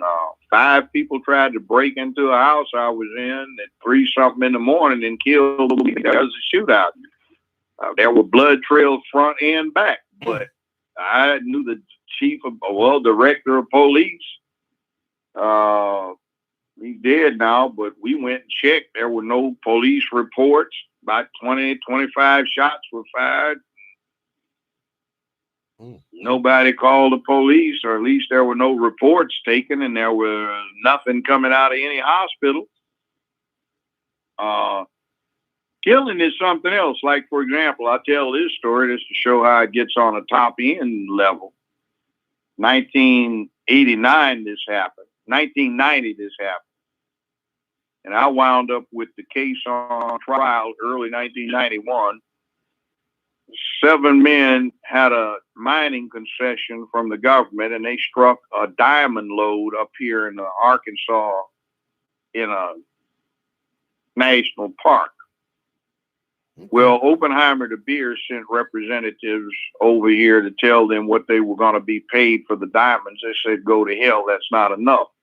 So they sent 4 hitmen over, and the 4 hitmen had outright murdered 4 people and had shot the 5th person several times and were about to administer the fine lanas and shoot him in the head when some Memphis police who had been next door to domestic violence call heard the gunshots, ran over, and the 4 hitmen just dropped their guns. Well, we go to trial. We hear about Oppenheimer de Beers and how they control the diamonds in the world, and how 99.999, et cetera, to the 9th decimal place of all diamonds are in their vaults. Yep. How they're one of the most common things on planet, and how $1 million diamond would actually be only worth $8,000 for fair value, and that'd have a lot to do with the cutting involved. And how all of these tribal wars in Africa were not tribal. It was Oppenheimer de Beers demanding a monopoly or propping up somebody else and making it look like tribal war if they didn't go along with it. Okay, so we caught these 4 guys red-handed. Well, we broke for the weekend Saturday evening. We could not go back to trial Monday because the State Department had come in and taken the 4 people out of the jail, put them on an airplane after granting them diplomatic immunity and flying them back to South Africa, which still had apartheid there. Diplomatic immunity. You kill 4 American, I'm assuming they're American citizens. You kill 4 American citizens. And paralyze the 5th one. But that's diplomatic. How come we can't get diplomatic immunity, Judge? Just being a melanated person in America. I want diplomatic immunity. That was under the Bush administration. Bush won. That's your government.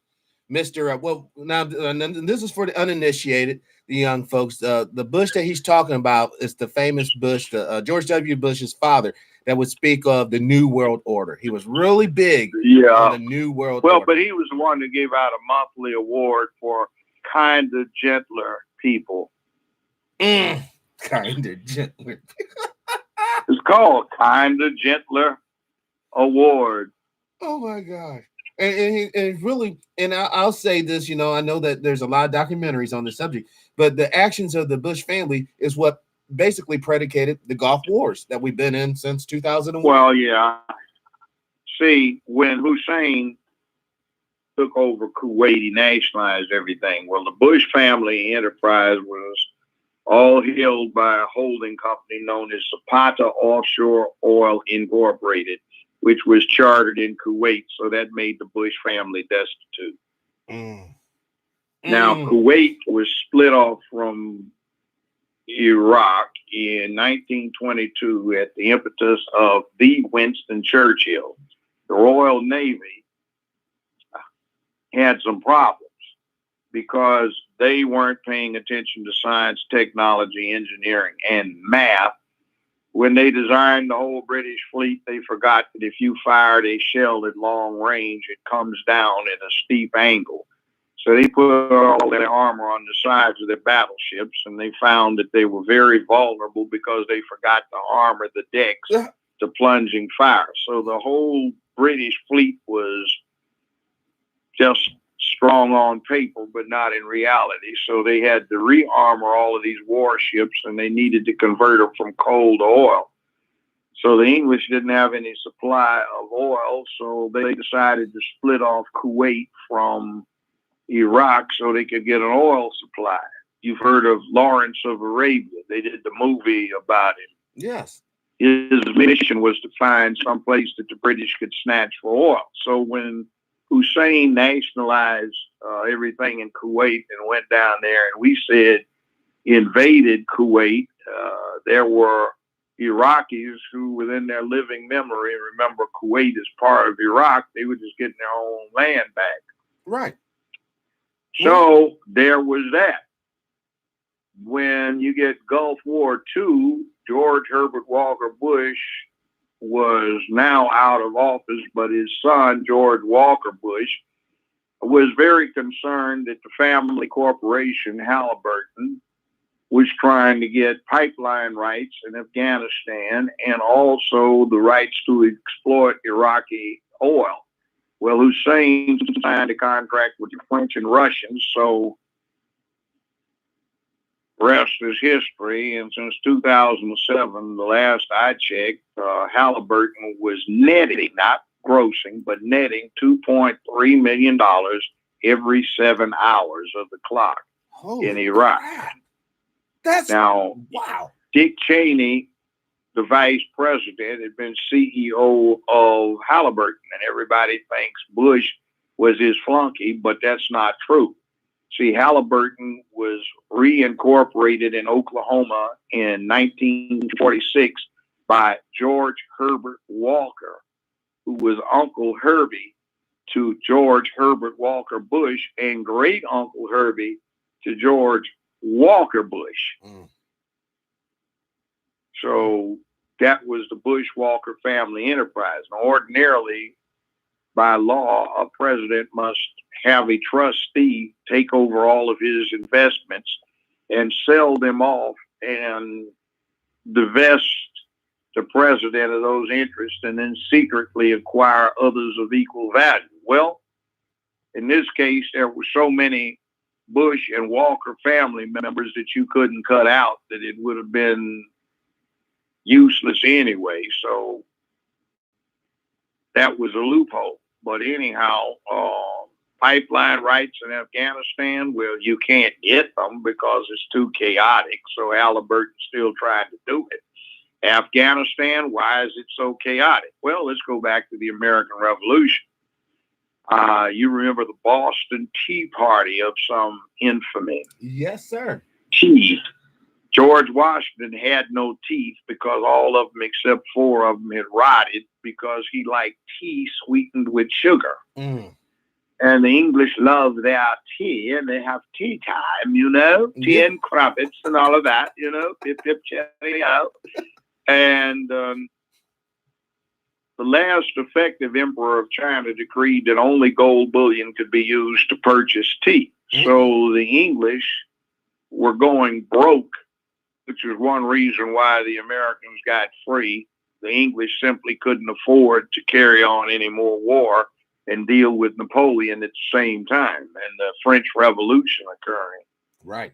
Or not French Revolution, but it was incipient. So the colonies got free. But later, with these clipper ships, you know, Flying Cloud, Cutty Sark, and all of this, the English and the Americans came up with the idea that to get around the requirement of having to pay for tea with gold, they could use northern India, which is now Afghanistan, to grow opium.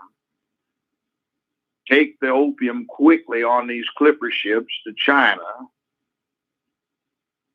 change the opium into gold, and hand the gold right back to get tea, and rush the tea to England and to America for the tea trade. Meanwhile, you've heard of the famous Chinese opium dens. Well, guess what? The Americans and the Brits started those to deliberately addict millions of Chinese so they'd have a ready opium market. Yep.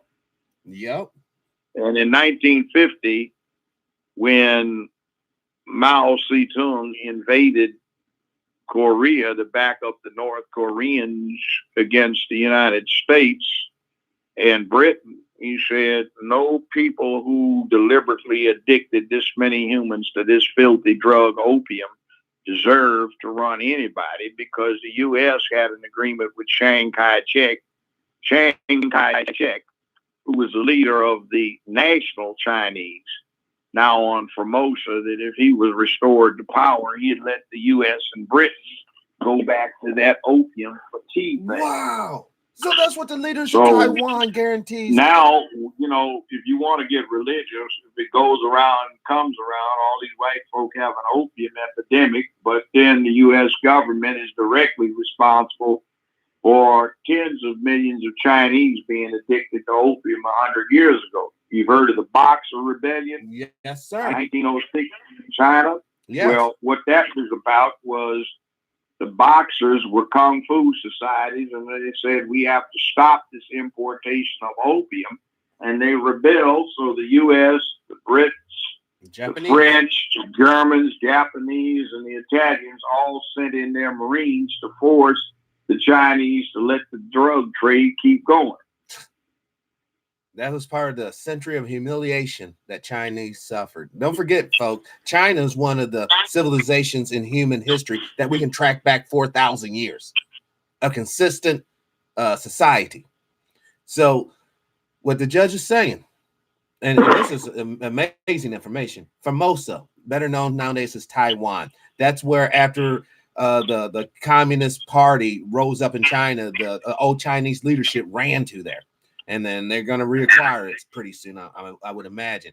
But this makes sense why the West is supportive of Taiwan, because they still want to get at those resources. And the man said, as long as you work with me, get me back in power, we can go back to doping up the people. That's utterly disgusting. Yeah, I mean, it's really bad, but see, that's what's behind it. And that's what the public in its ignorance does not realize.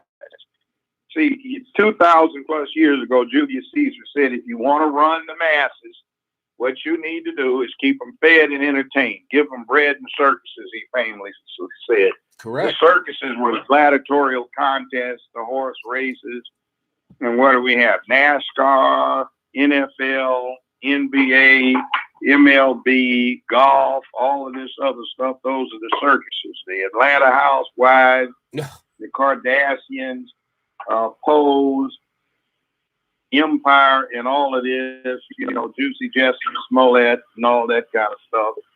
So it is what it is, and that's how we got in that mess. Right. We have been distracted, and nobody pays attention to anything other than the propaganda. Now, the propaganda was what it was when it was nationalistic.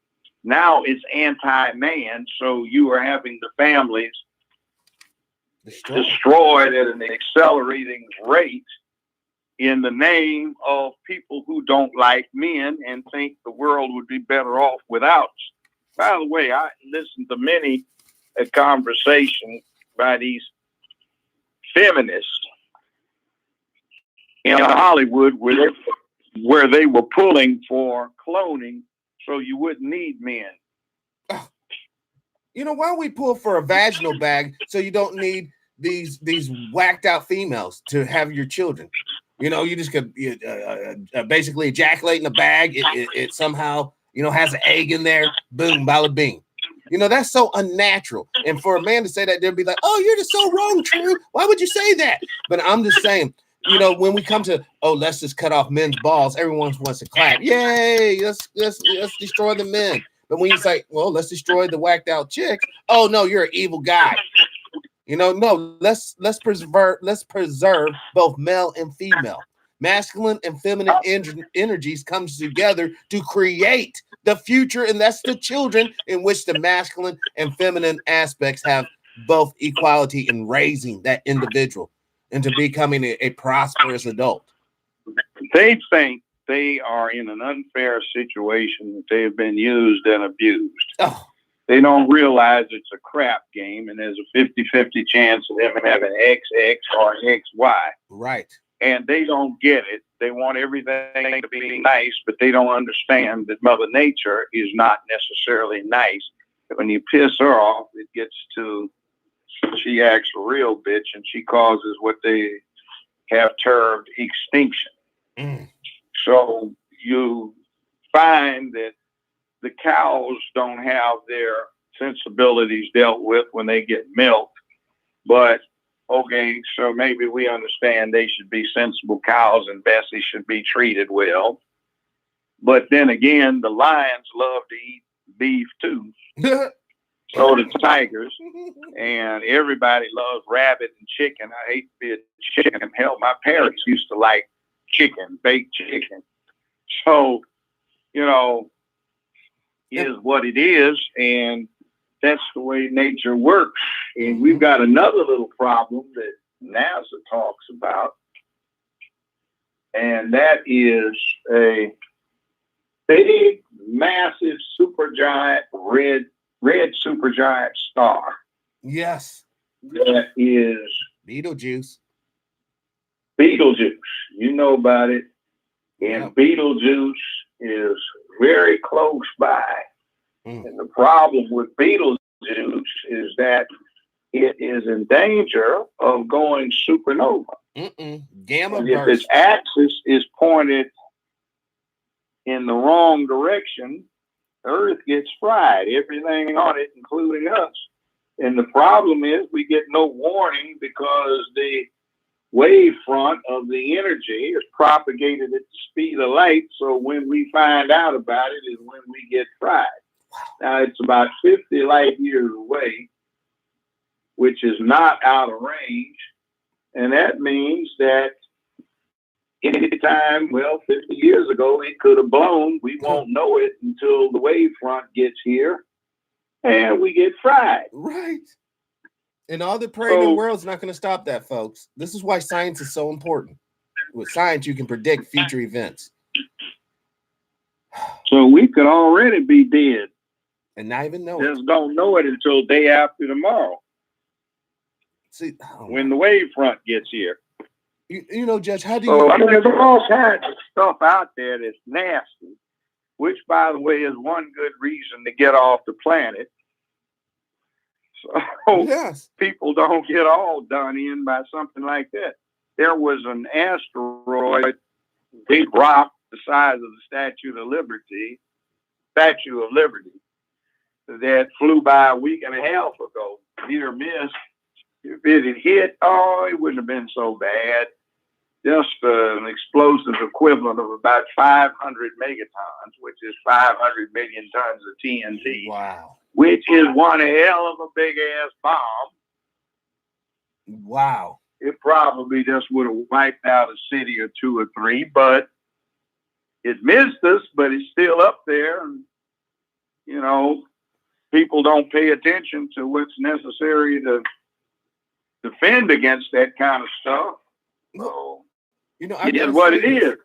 I gotta say this in hopes that one of the future leaders is hearing the show. This is the danger of religion used incorrectly.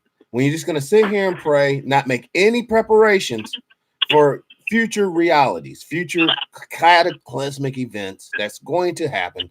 We can see from everything from super volcanoes to asteroids impact. This is basically us signing our collective suicide pact. We're just going to pray to Mojo, the hobo god, or whatever it is, and we're not going to actively engage in science and technology to basically build a starship. Let's be real, a starship to get off this mud ball. Even if mankind learned to kumbaya and get together, eventually, y'all, the sun's gonna blow. The sun is going to blow. So what are we doing here? Why are we wasting valuable time? We need to be facilitating a culture of science. I know a lot of people don't want to hear this, but of science and intellect and critical thinking and abilities to manufacture and manipulate resources. Oh, what happened, Judge? They cut you off. My phone just shut down. Oh, this is incredible. I was just saying that we have to get to the point to where we have a culture of science and technology, and not that religion's bad. I'm not saying that. That is great for a personal, like a personal level. But when we take that and we refuse to use science and technology, but we're going to use hopes and prayers as a form of basically ensuring our collective survival, it's as if we're signing our own suicide pact, because the sun will blow up one day no matter what. That's a known fact. It will go supernova one day, or if nothing else, it'll swell to a red, massive red star, and then compact to a white star. But either way, we will be burnt up in that analysis. So if we want to have a longevity, then we have to get off the earth. We have to work hard. We have to use science. We have to use technology, and we have to use rational thinking. And I'm saying that religion is not a part of it. That's great for your own personal introspective. But when we use that as public policy, then, like I said, I think we're basically essentially signing our own death warrants, our collective death warrant. Well, yeah, you're right. And see, the other thing too is when the sun's supposed to do that is longer in the future than it's been since the sun came. Well, the planet Earth got formed, but we need to get off. Yes, we do. And you know what? This is for all the racist people out there too. Just think how this could help you. Let's say that you want an all white. Have your all white ship.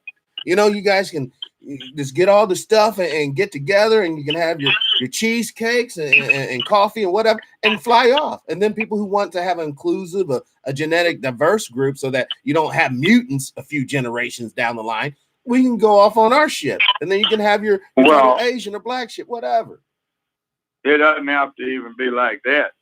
The latest reports on DNA indicate that your typical current modern European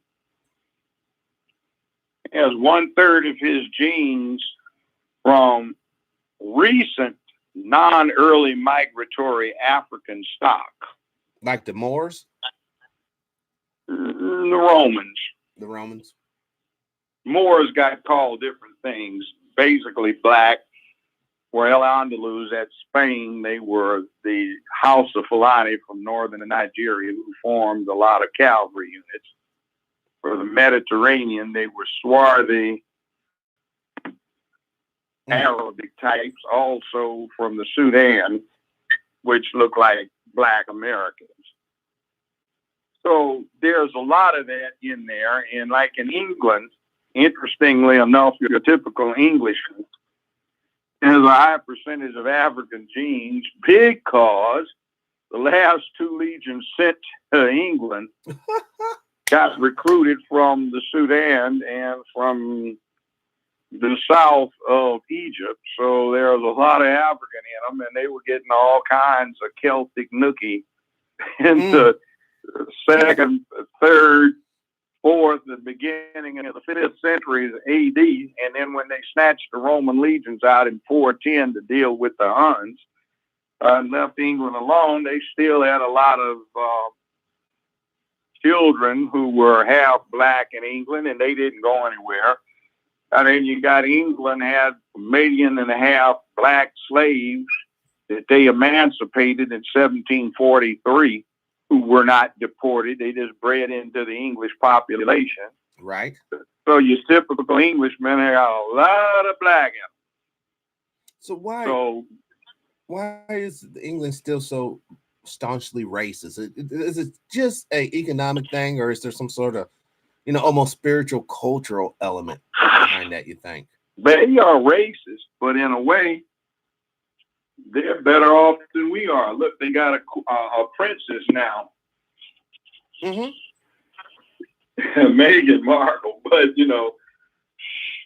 joking aside, King George V, who was the English king at the time, the American colonies, liberated themselves. He was broke. We talked about that thing with T. So one of his supporters, a duke, had been an adventurer, and he had a wife who was African. Well, they had a daughter. So in return for a lot of cash infusion from the duke, King George married his half African daughter. So the Queen of England during King George III's reign was half black. Everybody knew it. History seems to have forgotten it, but so it ain't the first time. That ain't so Queen Charlotte, some of their descendants are still sitting on the throne. Wow. See, this is the history. This is the history that needs to be taught so it will inspire people. You know, we get this cookie cutter version of history. Nope, you know, your people's history don't even begin until Georgetown, you know, when they brought over the first slaves up there in Virginia. And it's like we don't get none of this rich history, even the Moorish history of Europe. And then to actually go to ancient history of Africa or Kemet, whatever you want to call it. You know, there's more to the human story than what we are given. A lot of it is myth. For example, just like people talk about black folk are the original aboriginals in America because they got over here before the so-called Native Americans did. Okay. Yeah. Well, Adolf Hitler, you remember he talked about the Aryan Superman, right? Right. Okay. What he's talking about is known scientifically as the Indo-Aryan. You know what an Indo-Aryan looks like? We still have them. They should be the Brahma class of the Indians people. Yes, and that's what Kamala Harris is an Aryan. Yeah, paper bag brown, long, coarse, dark, wavy hairs. And they look just like her. Because that's what she is. That's why I call her the fake Negro, along with the house Negro, Cory Booker. But it is what it is. So there are a lot of myths that are created. Man, that is just... Well, you know, what's our brother who's over housing and urban development, the doctor? Ben Carson. Ben Carson. He says the dinosaurs died out because they didn't make it on the ark. Has you not had a Popeye's chicken sandwich? The dinosaurs are still with us. They're chickens. This is what I'm talking about. I know. This level of ignorance is intolerable. This is a neurosurgeon. Yes. Who thinks like that. Which is scary. Yeah. Like, you know, you use all this technology, science and biology and, you know, anatomy and all of this to do what you do, all of this advanced research. You still believing in an ark left the dinosaurs behind.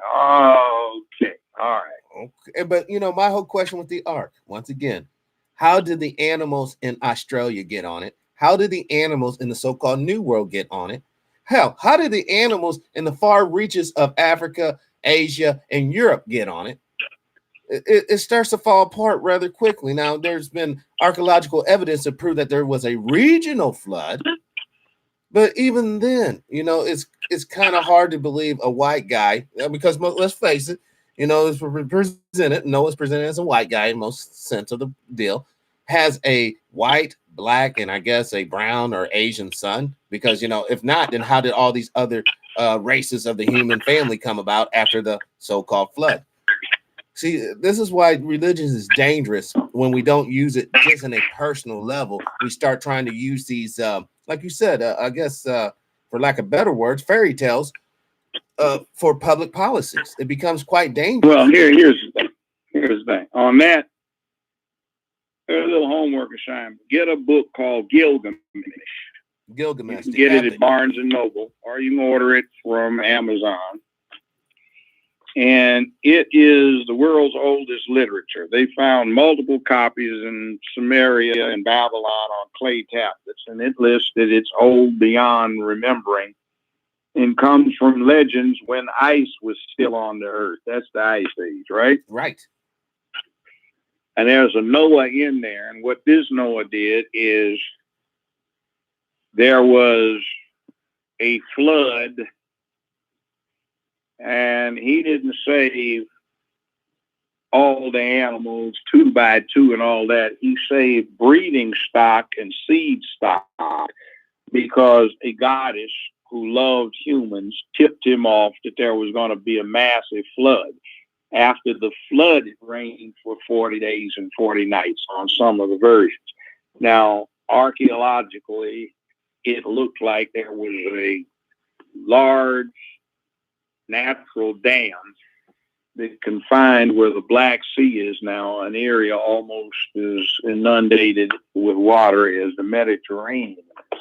Mm-hmm. It broke, and the Mediterranean basin rose by 400 feet in just a couple of weeks.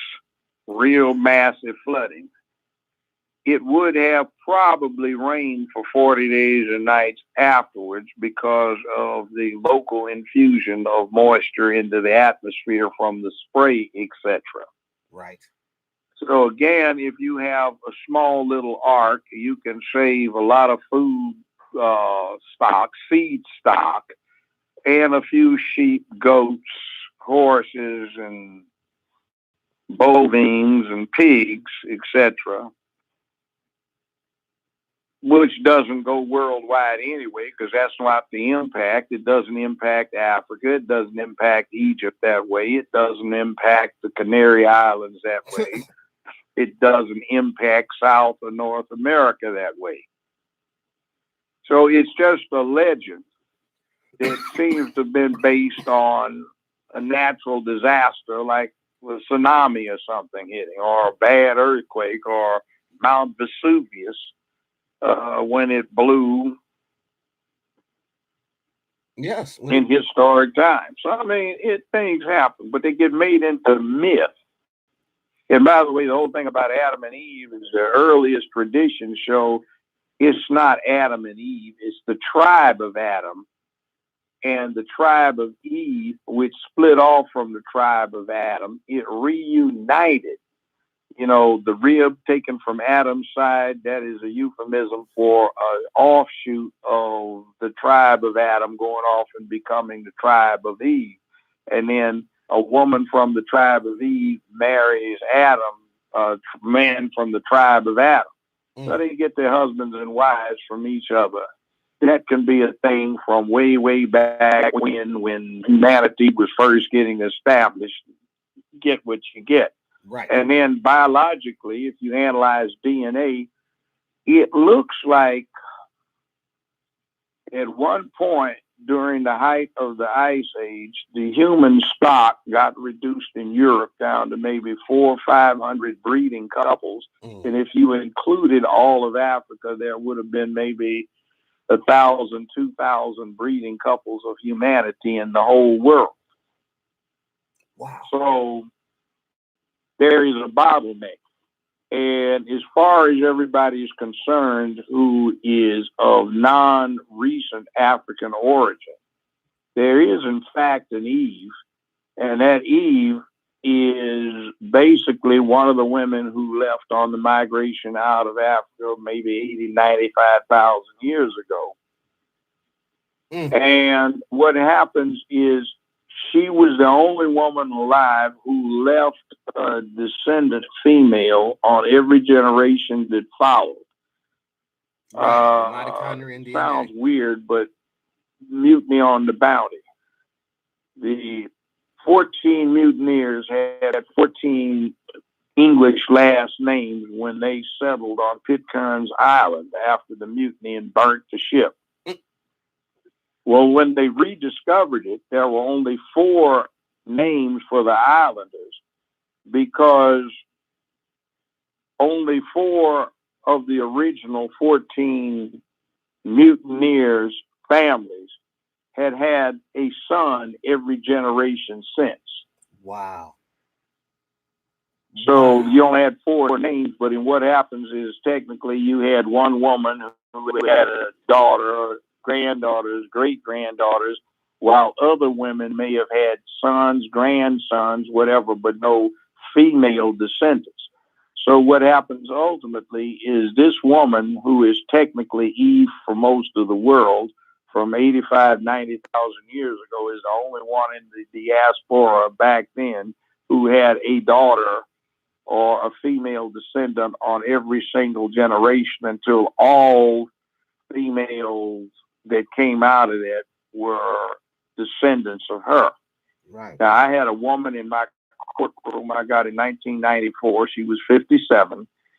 And she got back in some trouble after I put her on probation 16, 17 months later. And I was making her come back every 2 weeks. Well, one particular week, she had 342 lineal descendants. 2 weeks later, she had 358. 4 years after that, in 2000, she had 3,400 lineal descendants. And 8 years after that, she had 36,000 people who were lineal descendants, and she's still breathing air. Right. See how that works? Yeah. So in other words, all these 36,000 people in West Tennessee have her as a female ancestor. You see, you have said that before on the show, Judge, and you know so many people have hit me up on the back. You know, there's no way, True, the judge could be. That's not right. There's no way a woman can have that many descendants. And I'm like, you guys just don't get it. You don't understand how people can procreate. Their descendants procreate. Well, it's not even procreation. Let's put it this way.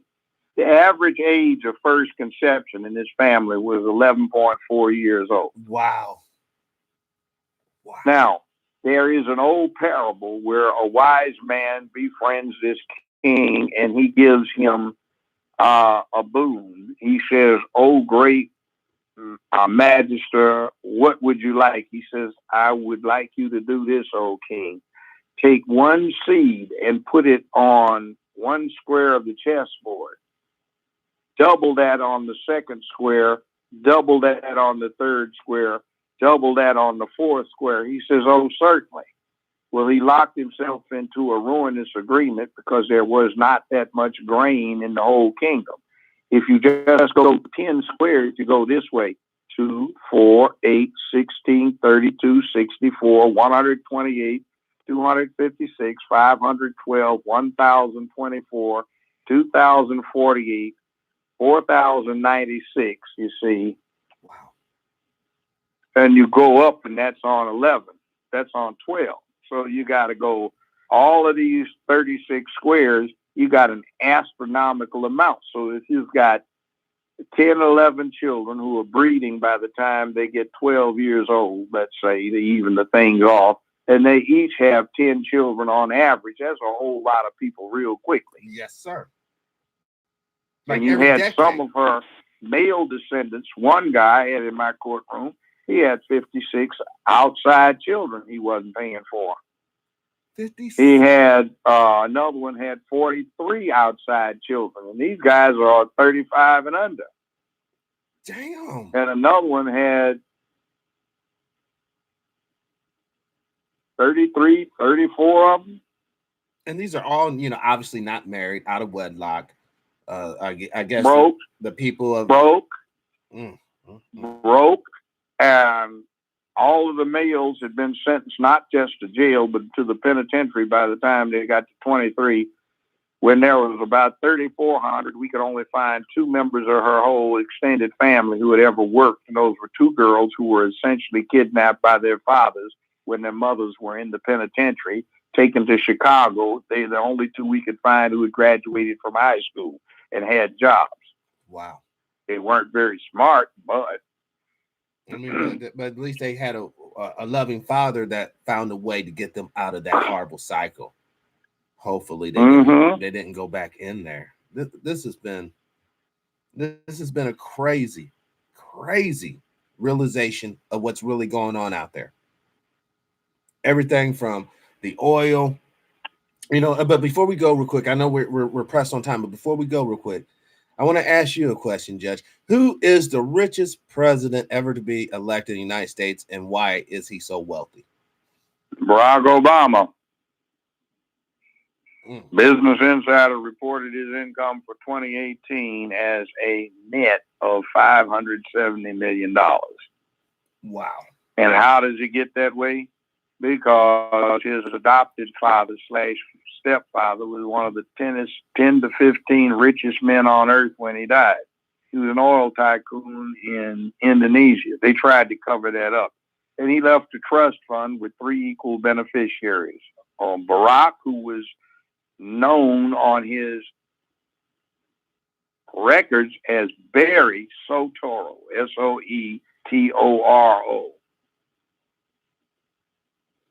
His father, who adopted him, was Lolo, Lolo Soetoro. Mm-hmm. And one of his half siblings died, so his nieces and nephews split that 1/3. So the surviving sibling gets 1/3, and Barack gets 1/3 of the estate of one of the richest men on earth, operating as a trust fund out of Indonesia that is not subject to American law. There it is. There it is. So when you hear Barack Obama say, "Oh, me and Michelle, we just barely paid off our student loans," that's a gag. They could have paid that off years ago. What really happened is his daddy insisted that he buy a car to see what paying a bill was about. High school he went with, my last ex-wife wanted me to send my oldest child there 20-some years ago. He was out of line. His mother couldn't handle him, so finally I worked up something where I got him when he was still in high school or beginning high school. Anyway, when I looked at that high school, the tuition, not including room and board, was $95,000 a year. The tuition now, not including room and board, is almost $150,000 a year. When Barack Obama went there, and I talked to 2 of his white classmates who went there with him, they brag about it. The tuition without room and board was $45,000 a year. That's where he went to high school in Hawaii. Wow. And that was a lot of money back then.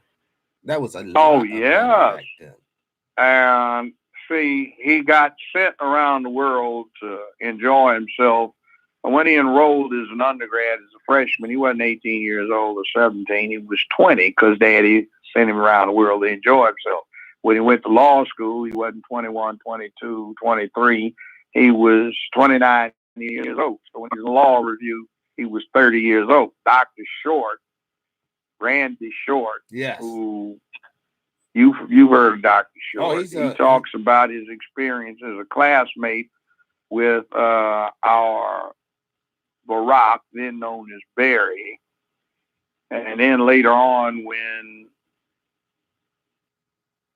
Barry Soetoro, now Barack Obama, was in law school and on law review at 30, not 22, 23 years old, he got suspended for 6 weeks because he couldn't keep his hands off of the white boys' crotches and behinds.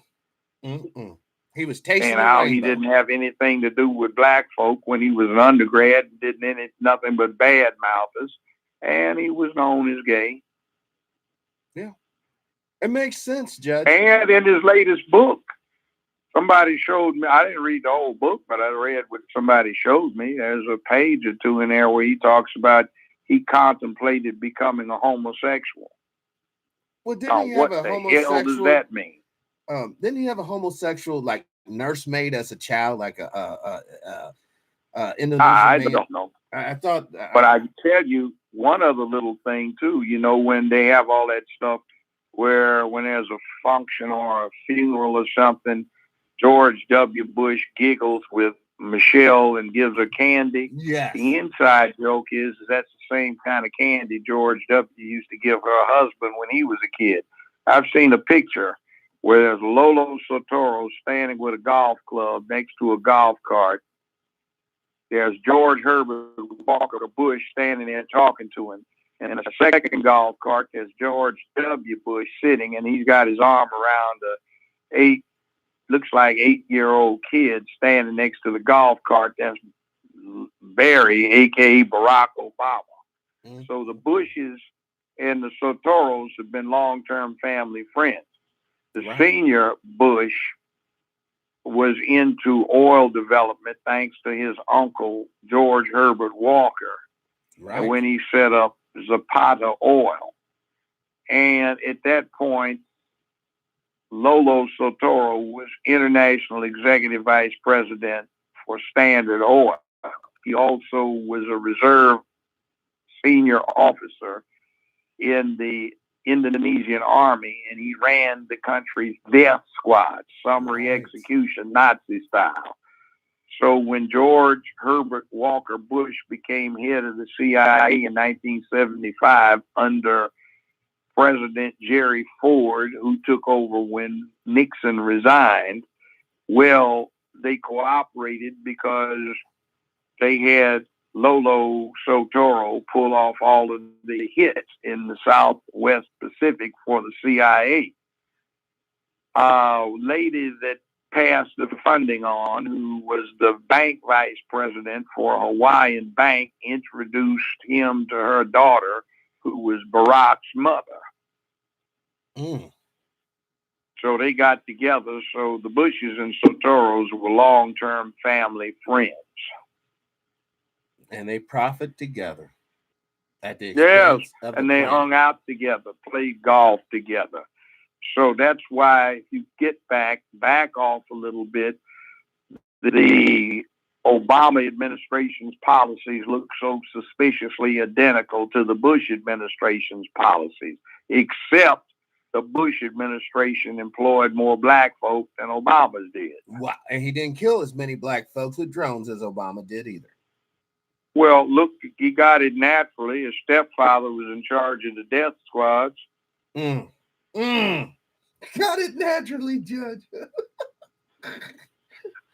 He got raised with it. That's what we do for a living. Now, check it out. See, Standard Oil wanted to get into Indonesian oil because Indonesia still may have the world's largest oil reserves.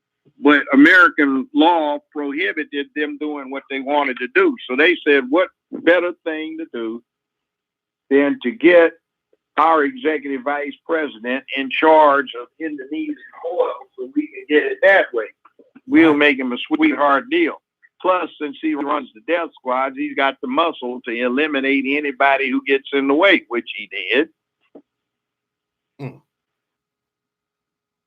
You know, I guess he was raised in that kind of household. So putting people down is nothing. It's like another day at the park.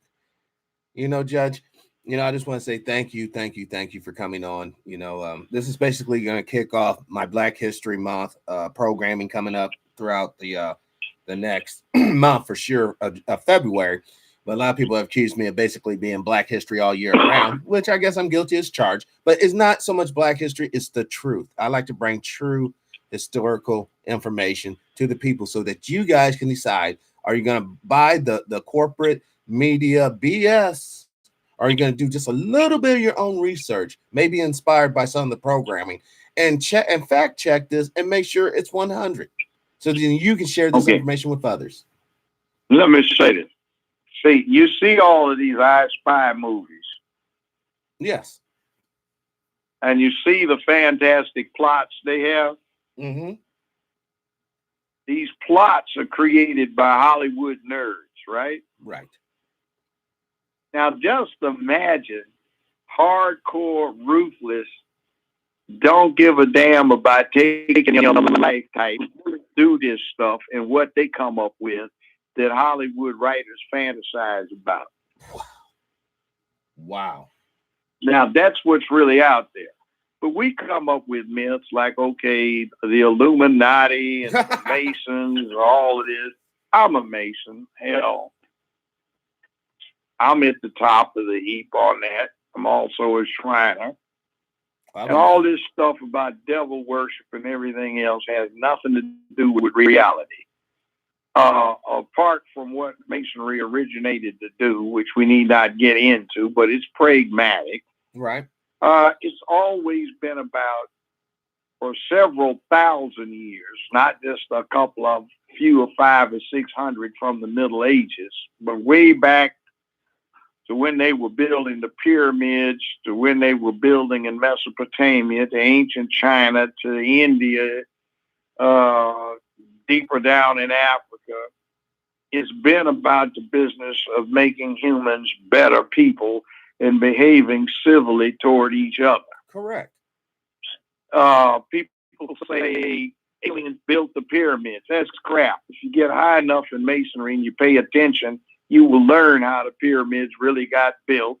And it's quite within human capability on a primitive level if you just have some smart people and a whole lot of free labor. Right. So it's mathematics. You get all this mythology going on.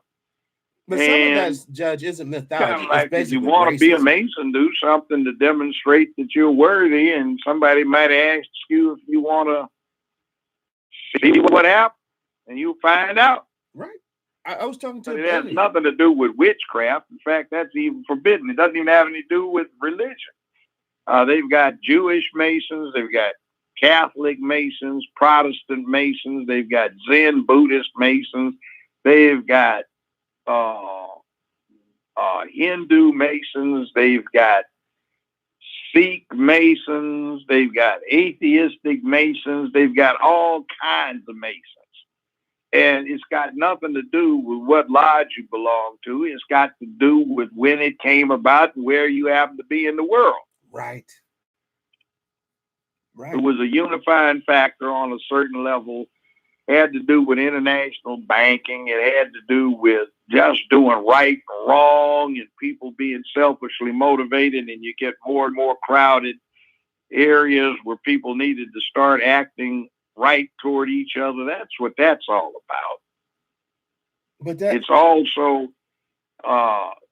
it's a secret society, but sometimes you didn't want a blabbermouth running his mouth off about what was inside when you needed to keep it secret. Exactly. Not necessarily for a bad purpose, but for a good purpose, so you didn't get somebody subverting what you were trying to do that was good. They've had black Masons since the beginning of this country. Prince Hall. What happened is Mason took some of his slaves over to Scotland with him. And he wasn't paying much attention. So for the several years they were there, the slaves ran around the neighborhood. They got inducted into Masonry. They found all of the rituals, signs, and symbols. And when the guy gets back to America, he discovers that his 3 slaves were Masons. So Masons can't hold other Masons as slaves, so he had to free them. And the Masons in the area didn't know what to do. They didn't want them coming to white Masonic stuff, so they set up what ultimately became Prince Hall Lodge for black Masons. Correct. Now, is it true? So that was way before the Civil War. That one cannot become a Mason if one's a slave? A Mason cannot hold another Mason as a slave. Now, I'll say this. I had a problem one time with a vehicle down in Mississippi, and I was standing on the roadside, and I was displaying Masonic distress signals. And who comes along but some rednecks in a pickup truck with Johnny Reb flags and Klan paraphernalia all over the place.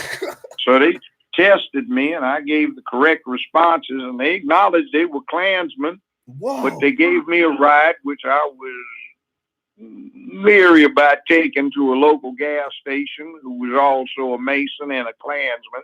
They came back, towed my car in, repaired it free of charge, gave me a full tank of gas, and sent me on my way. There was a Jewish judge that used to mess with me all the time until I wore the pin. He called me to say, "Why don't you tell me you were Masonic?" He never gave me another problem. Wow. Judge, what you're saying now, we can solve so many problems. If men would step up. There is at least one group in the world that works on brotherhood.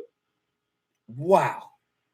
And by the way, if the women are interested, they have this thing called the Daughters of the Eastern Star. That is correct. You know, Judge, I mean, I'm not trying to do like a little promo, but I would really like to bring you back on at another time, because my grandfather was a Mason, and I had Mason in my family, but my father wasn't, so me and my brothers aren't. But I would like for you to come Not too on. late. I would like to participate, but I can talk to you off air about that. But I would like to bring you and have you talk in like a sidebar about some Masonic history as it pertains to the United States of America. Just what you can. Once again, no secret. Well, yeah, nothing like that. What they're talking about, Masonic symbols, yeah, some of them indeed are. But it's no dark mystery. It's just we've got all of these people who will go back and tell the British, even if they're good American colonists who want to get free, we have to worry about that. But if they're Masonic, even if they're English, they can't tell on one of their own Masonic brothers. So to find out, they got to keep their mouth shut. And there are some things in there that do have to do with the structure of the company, because they're basically good things. Right. They what do? They help make the community safer, and they offer economic viability. That's a good thing. And they seek to provide enlightenment. There it is. See, you have to deal with Masonry as being somewhere around 5,000 years old or older than that. And you've got people who just don't understand this stuff. You take a peasant who is pulling a plow behind an ox, and he is living a hand-to-mouth existence. He's dirty, and he's worried about just staying alive. And you take him, you give him something, you give him training so he can do something different that is at the top of the employment heap at the time. And you also start teaching him what is used to be taught is civics. In other words, you have a responsibility to not only do well for you, but you have a responsibility to do well for others, because it is a collective thing that counts. Right. You must get away from being selfish. You must learn to tell the truth. You must learn discretion. You must learn courage and bravery, because that distinguishes you from the warrior caste that rule over you. Right. You must become one. Wow. This is... See, so it's nothing bad, except if you're trying to pull off a tyranny. You get checked, because there's an already existing, long-established, well-ritualized underground that can undo you if you start doing evil. That is true. That is true. And then think about it.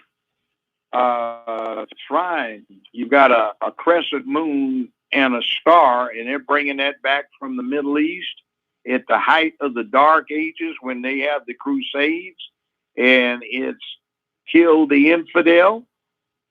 Well, some people even suggest the French Revolution had some Masonic ties. Of course it did. So did the American Revolution. Correct. But once again, when you look at the core issue, and you said it, Mason, the craft is about enlightenment. Well, all these tyrannies is about what? It's about keeping you both mentally and physically impoverished, intellectually ignorant, and physically, destitute. When Hitler came to power, he tried to crush Masonic organizations because they got in the way of the big lie. Correct. And see, in other words, what happened is your most enlightened people were recruited by Masonry.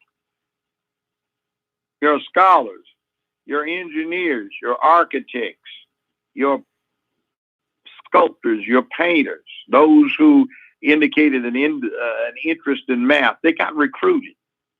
Correct. You got all of these great minds who get recruited to Masonry. So yeah, that builds a tradition of excellence, and that's what it is. And I think a lot of people is jealous, And that's why we come up with these stories. Oh, they go in there and they do weird rituals, and they have to, turn and turn on lights and turn. A lot of that's just jealousy. And let's face it, it's jealousy by people who don't understand what's going on because they're not a part of it.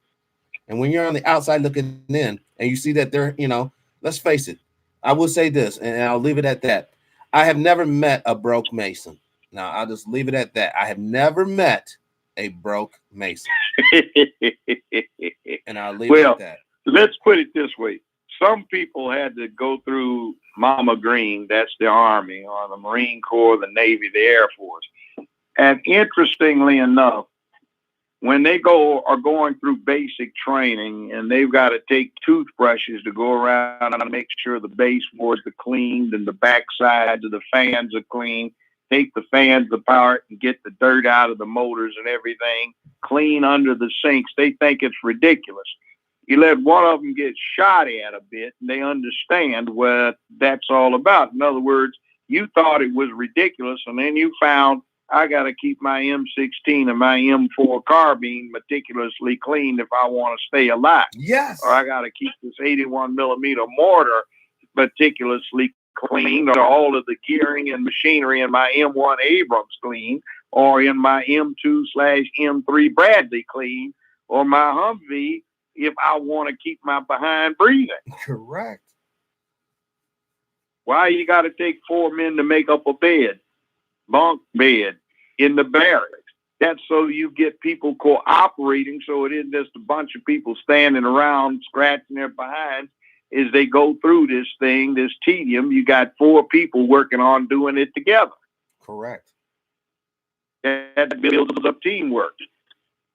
That, and I don't know why, but I want to say this as well. For all those people who are espousing these conspiracy theories, specifically against the Masonry, it's as if they have a couple of the pieces, Jubal and Jubilee and the towers and the 3 apprentices. A lot of that, I think, is to sensationalize the books or take that person's projecting. Oftentimes, I got all these secrets about this, but I won't tell you. All right, you guys got to buy my book for $20.99. And they'll tell you all in the book. And a lot of that, you got to understand this sensationalism against organizations, whether it be the church or whatever. A lot of times it just goes back to that's their bread and butter. That's how they put food on their table, by making these sensationalized books or videos just to pique the uninitiated interest. Mm-hmm. So, on that note, we have gone. I only wanted you on. When I called up the judge, I said, I'd like to have you on just 15 minutes or so. We're about ready to go live. That was like 2.5. Well, yeah, I don't mind. One last point. Don't limit your reading to just ethnic stuff. For example, I was just rereading President General, etc., Grant's memoirs.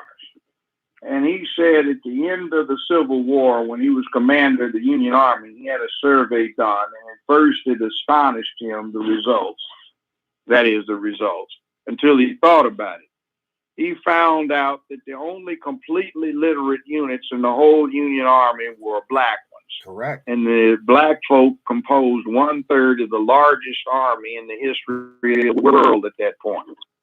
And he said, come to think of it, he had never seen, and he knew no conscientious commanding officer who had ever seen a black soldier who did not have a book to read, or paper and pen, or pencil, or a slate to write on. He said you had to worry about white troops getting drunk and disorderly. Black people would always be reading and writing. Correct. You never saw dirty black troops because they'd always see to their hygiene, but they'd have to institute harsh discipline to get the white troops to wash off so they wouldn't get infections. Now, what the hell happened? Now it's all flip-flop. I got just a couple questions. One is from Frederick Rogers. Pat, let the judge know I see him as a traveling man. And a question from Sister Janice. Could you please ask Judge Joe Brown about Parchment Prison? I guess the prison in Mississippi. Parchment. Yes. Okay, I can tell you about that. Yeah, go ahead. Tell us. I have visited clients down in Parchman Prison. It's a hellhole. Penitentiaries are not nice places. There are a few people who really should not be there and a lot who really need to be there for the safety of society. The thing that always struck me about Parchman was the enormous number of flies all over the place. Mm. So Same thing with a prison they've got down in Arkansas, too. All of the flies. That may be because of the agricultural work that they make them do, or it may be because of all the rotten filth around the place. Oh. They have lots of graves from people that died there, got killed there, or whatever the case may be. But you have to remember this. Nationally, just over 2% of the people in a penitentiary got found guilty by a jury. 97+% pled guilty and 85 to 87% confessed. Sometimes the sentences are too harsh, but we don't have the penitentiaries filled with Robin Hoods. We have people who robbed their neighbors, burglarized their neighbors, shot their neighbors, raped their neighbors, poisoned their neighbors, and generally made their neighborhoods a hellhole because they lacked the masculine principle of behaving themselves in a lawful and orderly process. Yes, we get exploited. Yes, justice just us. But sometimes that's because we don't serve on juries, because we don't pay any damn attention to the people we vote in as judges. Right. Or DAs or the sheriff. It's like we don't care about the political process at all, but yet when we get unfavorable rulings or unfavorable laws, we just want to bitch and complain. And even when we bitch and complain, we don't ever actually follow that up with anything. We don't follow. It's like, a judge, economic disparity, blah, blah, blah, blah, blah, blah, blah. Next week, we're bitching and complaining about a new topic. We have to deal with some of the self-repair. A lot of us Black folks, melanated folks, colored folks, whatever you want to describe us, we have to self-repair ourselves because our head's been filled with a lot of junk from our elders, from our communities, from our schools. We got to self-repair, and part of that is getting true information. Because like they said back when they made the first computer program, junk in, junk out. Same thing's true with the way you think. You put junk in your mind, you're going to get junk behavior. It was called GIGO. GIGO. Garbage in, garbage out. Correct. That's when they used to have these do not fold, spindle, or mutilate cardboard strips that had punch holes in them that would actuate the receptors in the computers. Wow. There was a commenter, he mentioned Albert Pike. Now we all know about the ex-Confederate general. I know a lot of people don't, but Albert Pike, for those who don't know, was an ex-Confederate general that actually ascended to the 33rd degree of Masonry, wrote a book called Myth and Dogma. I really don't have too much to say about that. I mean, I think some things, out of respect for any organizations, that's organizational business. And I really don't want to go there because I don't think that would actually bring anything to this conversation. Now we're going back down the whole conspiracy road. Albert Pike did describe what's the about the wars that to come, World War I and World War II. Absolutely.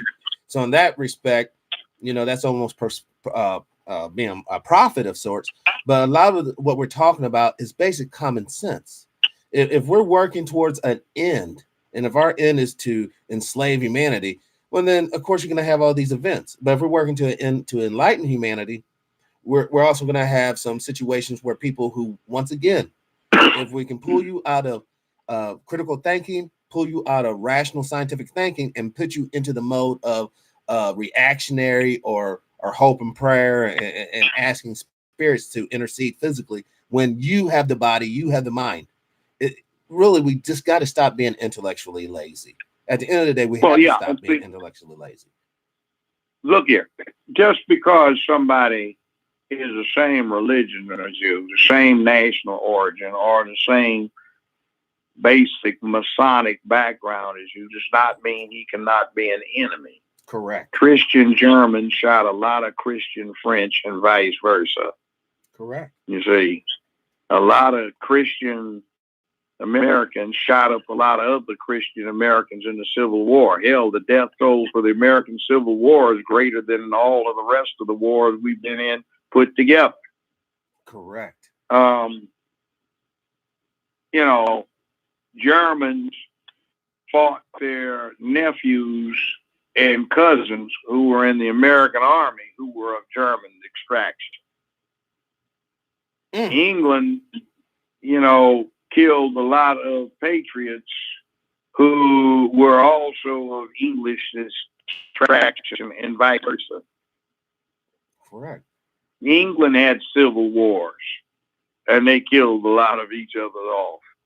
You know, white folk had World War I and World War II, the Napoleonic Wars. They're all nominally Christian and they're all killing each other off.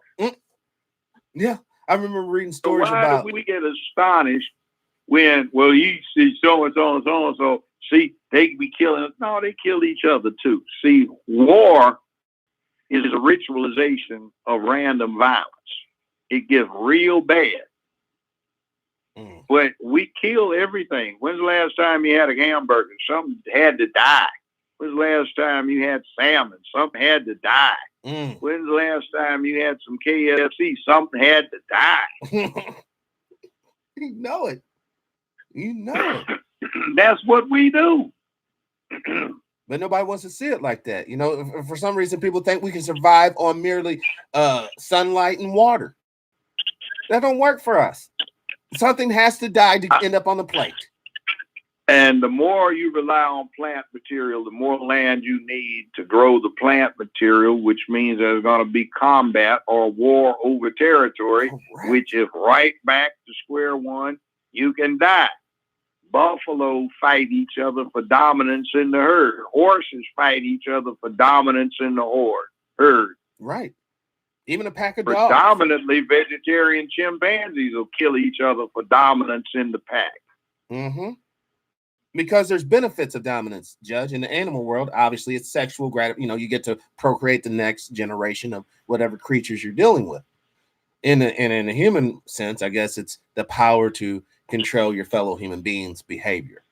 That's what. Well, yeah, but let's get back to the first thing you said: procreation.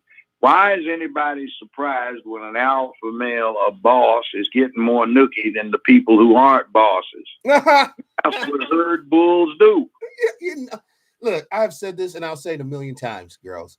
This is for all you young ladies out there that's caught up on this Hallmark, unrealistic ideal of romance. Whenever you have a man who dedicates himself when he's young to being the most proficient in whatever he's dealing in, and he achieves the top, if you think that you're going to satisfy him with your little, bag of tricks, you're really sadly mistaken, because he didn't work that hard just to kick it just with you solely. I mean, I'm sorry, but the reality is other females is going to find his behavior, his achievements appealing. And it's really hard for a real man to turn down panties that are being thrown at him. Now, I'm not saying it. Well, yeah, but, and then too, the thing that caused you to put your ass on the line to be boss hog, alpha male, is also the same thing Mother Nature put in you that would assure that type of person has the highest level of sex drive. Correct.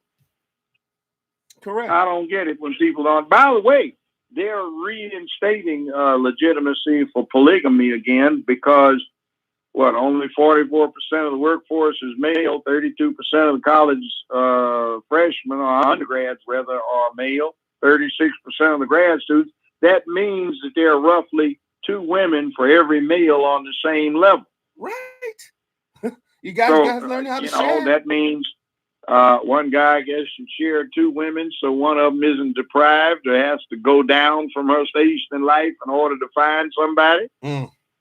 Exactly. But they don't want to hear that. Oh, Judge, you and True are being so misogynistic. What about the women? Who wants to share a bucket? Who wants to share the same thing? Well, you got to understand there's a difference. Crazy enough to get out there and unintentionally put yourself in a situation Well, you've got to deal with the historic joint burden of raising children. You got to do it all by yourself. Yeah, that doesn't work. It don't. Too well.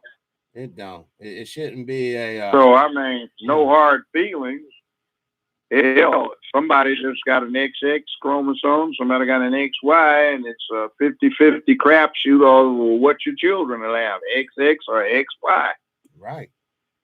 And we have to get with it because time waits for no one. And unfortunately, like we said throughout the show here, we are on borrowed time here on the planet. Either we get it together, we get proper leaderships that facilitates an environment for engineers and scientists to do their, dare I say, magic to offer technologies for us to get off this planet, or we keep on sitting around here, hawing around.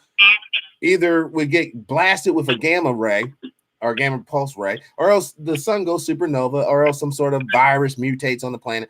Something's going to ultimately get us all. Because I said it before on the show, and I'll say it again. When you look at the fossil records throughout the Earth's history, it's pretty obvious to see that animals and creatures come to Earth to ultimately die. Everything that's here comes from some sort of extinction event of the original form.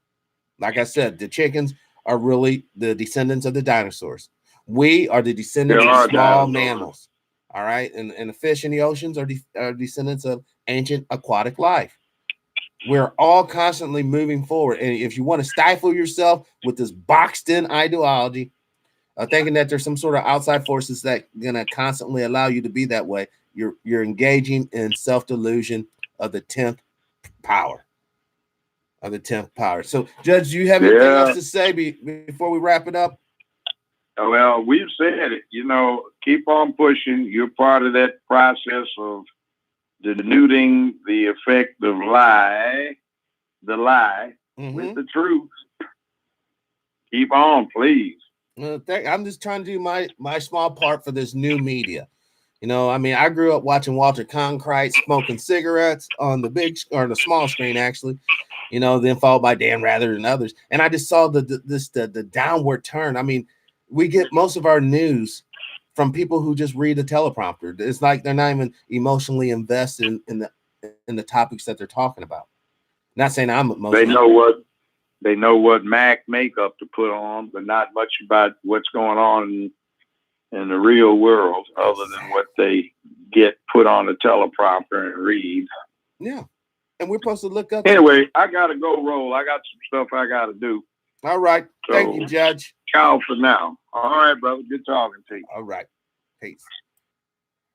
Wow, yeah. What a show. What a show. Once again, I was just expecting to have the judge for a few moments, and as always, he's really comes through.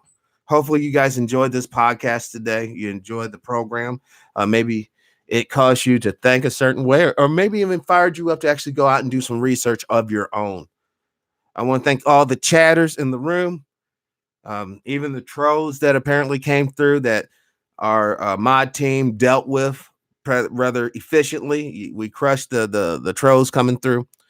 It's not that we're not open for information for sharing ideas, but when you come into spreading hate or misinformation, there's too much of that. There's other platforms for that. It's called CNN and things of that nature. God Created Black, welcome to the show. Brother Frederick, welcome to the show. Peace and power. All right, so this will conclude TPIM SR Live for today. Today's date is January 29th, 2020, the year of our Lord. As always, I ask you to live your life with integrity without hate, envy, and greed. As always, brothers and sisters, please, please, please, let's try to be kinder to each other. Peace and power, unity and victory, dignity and respect, liberation. I'm out.